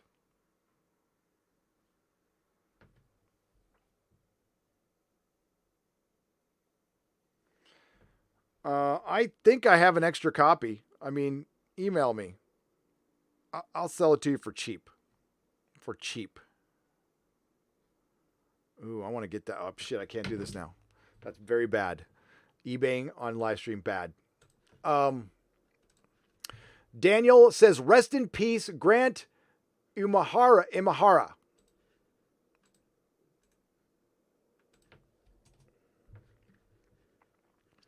Grant Imahara was an American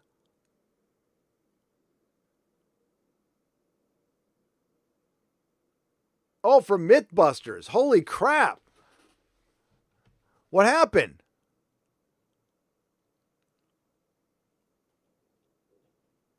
Oh, he had an aneurysm. Okay, Grant Imahara. So Grant from Mythbusters has passed away. Holy shit. That's terrible. He had an aneurysm. Oh, I'm so sorry. A cool dude that I once met at Comic-Con. He was the real deal. Maybe you and DC can mention him on the Inquisition. We most definitely will. Love Mythbusters. God, that's terrible. May he rest in peace. Yeah, I had a buddy go that way. It's, yeah, sorry. Edel Zocker for 10 pounds. Greetings from Germany. Thank you for the videos and the time you put into them. By the way, have you seen Upload on Amazon Prime? Really recommend it. No, I want to though. I want to. Thank you, Edel Zocker, and thank you for watching in Germany. I need to go there. I went to Germany for my first time. Was it this year? It was last year. It was last year on my way back from Italy, but I was in your airport. I didn't get to go anywhere. It kind of sucked. Swinging Cod for $5. What I was saying last night, the Stooges go on long, indulgent overtures in their songs like Velvet Underground, not punk. So that's your argument against Iggy. Yeah, with some songs, but I mean, define punk. Define punk. Is punk all old songs? Well, Subhumans, which are more punk than any fucking band I can think of, did one song on an entire side of a record, From the Cradle to the Grave. It's a 16-minute song on side B of From the Cradle to the Grave. So does that, just because they went like prog rock and got into overindulgent songs doesn't make you not punk rock. Now, mostly you want to be short songs. But, so you're saying, Swinging Cod, that Velvet Underground and the Stooges are not punk, and AC/DC started punk. No. Stooges, I'm not going to say Stooges started punk. We don't know who started punk. I'll tell you when it did start, though. Punk started when the Ramones started getting popular and the Sex Pistols coined the phrase. When the phrase was coined, that's when it started. I don't know when it was. I was a wee little lad. I was a fourth wave, third wave punk rocker. But I was a real fucking deal. A lot of posers, but like I was the real deal. If I wanted something, I took it. I didn't beg for shit. I wanted something, I fucking took it. And, yeah. And I didn't follow any fucking rules. I just did not. I was a little right bastard. But Iggy and the Stooges were punk rock. They were fucking punk rock. And AC/DC was rock that I could throw into punk rock and spirit, most definitely. I love it. Oh, dude, AC/DC fucking rules. Now, I'm older AC/DC for me, all the way. I may be wrong, but I think Japanese media, such as anime, is still untouchable by SJW culture. Why do you think that is? Dan Vask for 10 rubles because the Japanese people won't put up with that shit. They're kind of a repressed culture that likes, they like their sex. So you're not going to take that away. It's also a giant ethno-state. Nobody talks about how most countries are ethno-states and that we're actually the most diverse country like on the planet. And the only reason there is strife right now is because the vast majority who is free isn't doing anything about it. We're waiting for our government to fix it. That's not how we work. Remember, of the people, by the people. That means we need to do something. What are we, socialists? Are we waiting for our government to come and fucking help us? Thoughts on the TV series Dark Angel? I'm blanking on her name now. Why am I blanking on her name? Invisible Girl. Really hot. I thought it was okay. It was okay. It was pretty good. I watched it. J. Pat for 2 Canadian pesos. Do you think Jon Favreau and Dave Filoni could save Star Wars if they were put in charge of Lucasfilm Star Wars? Do you think Kathleen Kennedy is going as rumored? Says Lee Cocker for $9.99. I think Kathleen Kennedy will be leaving. She is not very good at her job. She's not humble. She hasn't made too many public appearances lately. Star Wars has been an embarrassment under her reign. But I think she'll leave when she's good goddamn and ready, and I think it'll be when her contract runs out. I don't think Disney will renew it, so I think she'll just walk.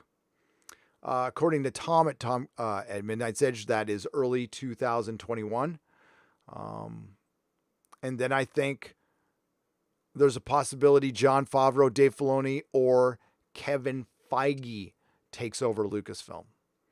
Now remember, Kevin Feige is in charge of Marvel Studios, which is a big gig.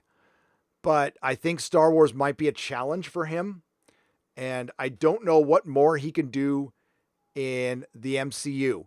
The MCU has got the X-Men and the Fantastic Four coming up, and guess what? They will look nothing like they do in the comic book. So I'm not sure how successful they will be. Hey, Gary, do you think George R.R. Martin is suffering from debilitating case of writer's block? Gerald for $4.99. Not anymore, but I think he was for a long. I think he went, I'm not kidding. I think he went a couple of years without writing in the book. Like a couple of years. Like he put Winds of Winter down for a couple of years. That is my best guess. Because he had to write that other shit. Oh, and we got another wild card book. Fucking thank God we got another fucking wild card fucking book. I think George should do away with his blog. That's what I think. If I,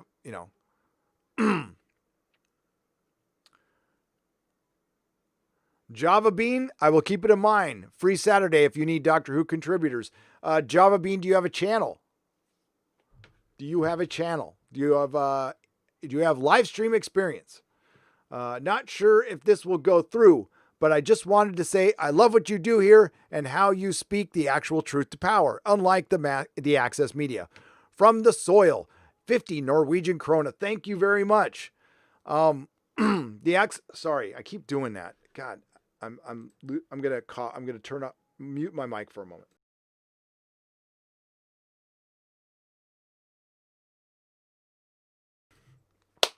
The Access Media has been lying to you all. They've been in bed with these corporations, and they could make more money if they told the truth. I don't understand why they don't. But as long as they keep lying to you guys, it helps YouTubers. Because I'm just a fan. I mean, we're fans. So I'm not going to get everything right. I'm not going to dot every I and cross every T because I'm a fan. I don't have to. I'm just going to get here and talk and do the best I can. And if I make a mistake, I'll correct it later. And that's that. And I'll speak my mind. And that's what you guys do too. That's what normal people do. We have conversations. That's why this is a great platform. This Twitter fucking sucks. Twitter is made for SJWs. It's made for Heather Antos to go to put up a tweet where Random House says the comic industry made $1.21 billion in 2019 and goes, is the comic industry really collapsing? Did anybody tell her it's 2020 and some comic shops haven't opened this year since March? Another one closed permanently in Florida the other day. Hang on. Winter is coming, please. Media is a joke.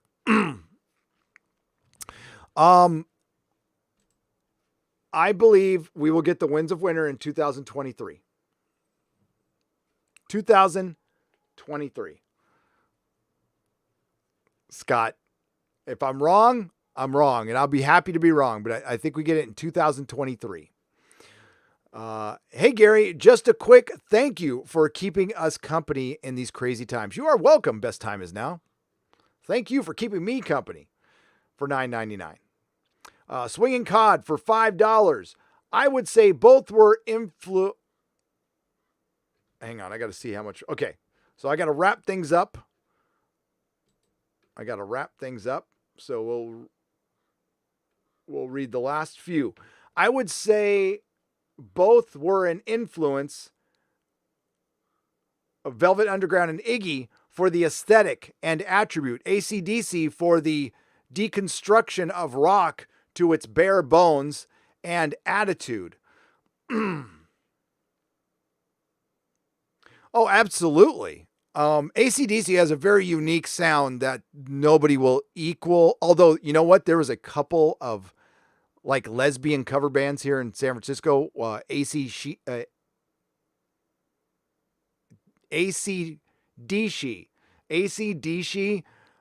was fucking awesome. They sounded like Bon Scott. It was fucking awesome. They were good. But I'll have to look more into it. You know, I'm not a historian of the punk rock. I just know that I haven't really heard AC/DC's name associated with it in my 50 years on this planet. because punk rock was looked at as more alternative, and punk rock, AC/DC is more blues based. That's the deal. So it's like, singing about Rosie. It's very blues, rhythm and blues based. That's not as punk rock as other stuff is, and that's why it might get confused. But I mean, that might be for the rock historians, the pretentious types who used to work at Rolling Stone to figure out. But I think if you ask most people who are punk rock fans who created punk rock, Iggy's going to come to mind probably first every single time. Preach it, brother, says Angel Wolf for $1.99. But I love AC/DC. And I don't know, I listen to AC/DC more than I listen to Iggy and the Stooges. And I love Iggy and the Stooges. But I've listened to AC/DC more. Gary, didn't you know that the reason you're in istophobe is because you lack melanin? According to Nick Cannon, melanin is what gives us compassion. That's what I heard. That's what I heard from Nick Cannon. But he also, he says he learned that from Farrakhan. Now, I don't know if that's a fact. He might have misinterpreted that. So there you go. Thank you, Tesseract. And thank you, Angel Wolf. And thank you, Sporking News Podcast. Winter is coming. Please, media is a joke. It is a joke. Joseph Allen. Hey, Gary, do you think they can ever be a strong, equal competitor to the woke SJW Hollywood? Joseph Allen for $5. Eventually, yes, us. Eventually, yes, us. And their monopoly is being broken. Well, right now, you know who the competitor is? Unfortunately, it's Silicon Valley. Adam Wolford for $5. Hey, Gary, we in the Warhammer community have a win today. Arc Warhammer has launched an email campaign and crashed the customer support page. Good. Win. Benedict Barnes for 50 pounds. Gary, you are awesome. You and Doomcock are a dynamic duo. He is eloquent rage. You are soothing and nuanced. Thank you. Rereading Hitchhikers. Yes. If they were ever to do a Doctor Who film trilogy, not part of the series, she'd do Pirate Planet, City of Death, and Shada. Oh, hell yes. Oh, that would be great. It would be perfect. That's peak Doctor Who to me. So Pirate Planet and City of Death, peak Doctor Who. All right, we're gonna end it there, folks. I need to make some videos. Thank you, Lady Gravemaster, for producing a great episode. Thank you, Mrs. Nerdrotic, for doing all the stuff around the house that I'm not doing so I can do my show. Thank you to the Modrotics, Eric K. And who else was here? Lady Gravemaster. It looks like Eric K was hanging in there just the whole time. Yeah, just Eric K. Wow, that's as far back as it goes. So if there was more wrenches, I'm sorry if I missed you. But thank you to the Modrotics. Thank you to everyone who super chats. You're keeping the lights. Who super chatted? You're keeping the lights on. We got one. Do you like the Ramones, the original East Coast surf music? Yes, JPRPH1. I love the Ramones. I have seen the Ramones. They are one of my favorite all-time bands, and they do the best cover of the Spider-Man theme song. It's fucking great. So until next time, not all who wander are lost. May the wings of liberty never lose a feather. You guys are brilliant. Thank you for being here, and thank you for having common sense. And you bow to no one. See you on Friday Night Tights, and maybe, just maybe, there'll be an Exozone. Ciao, Bella.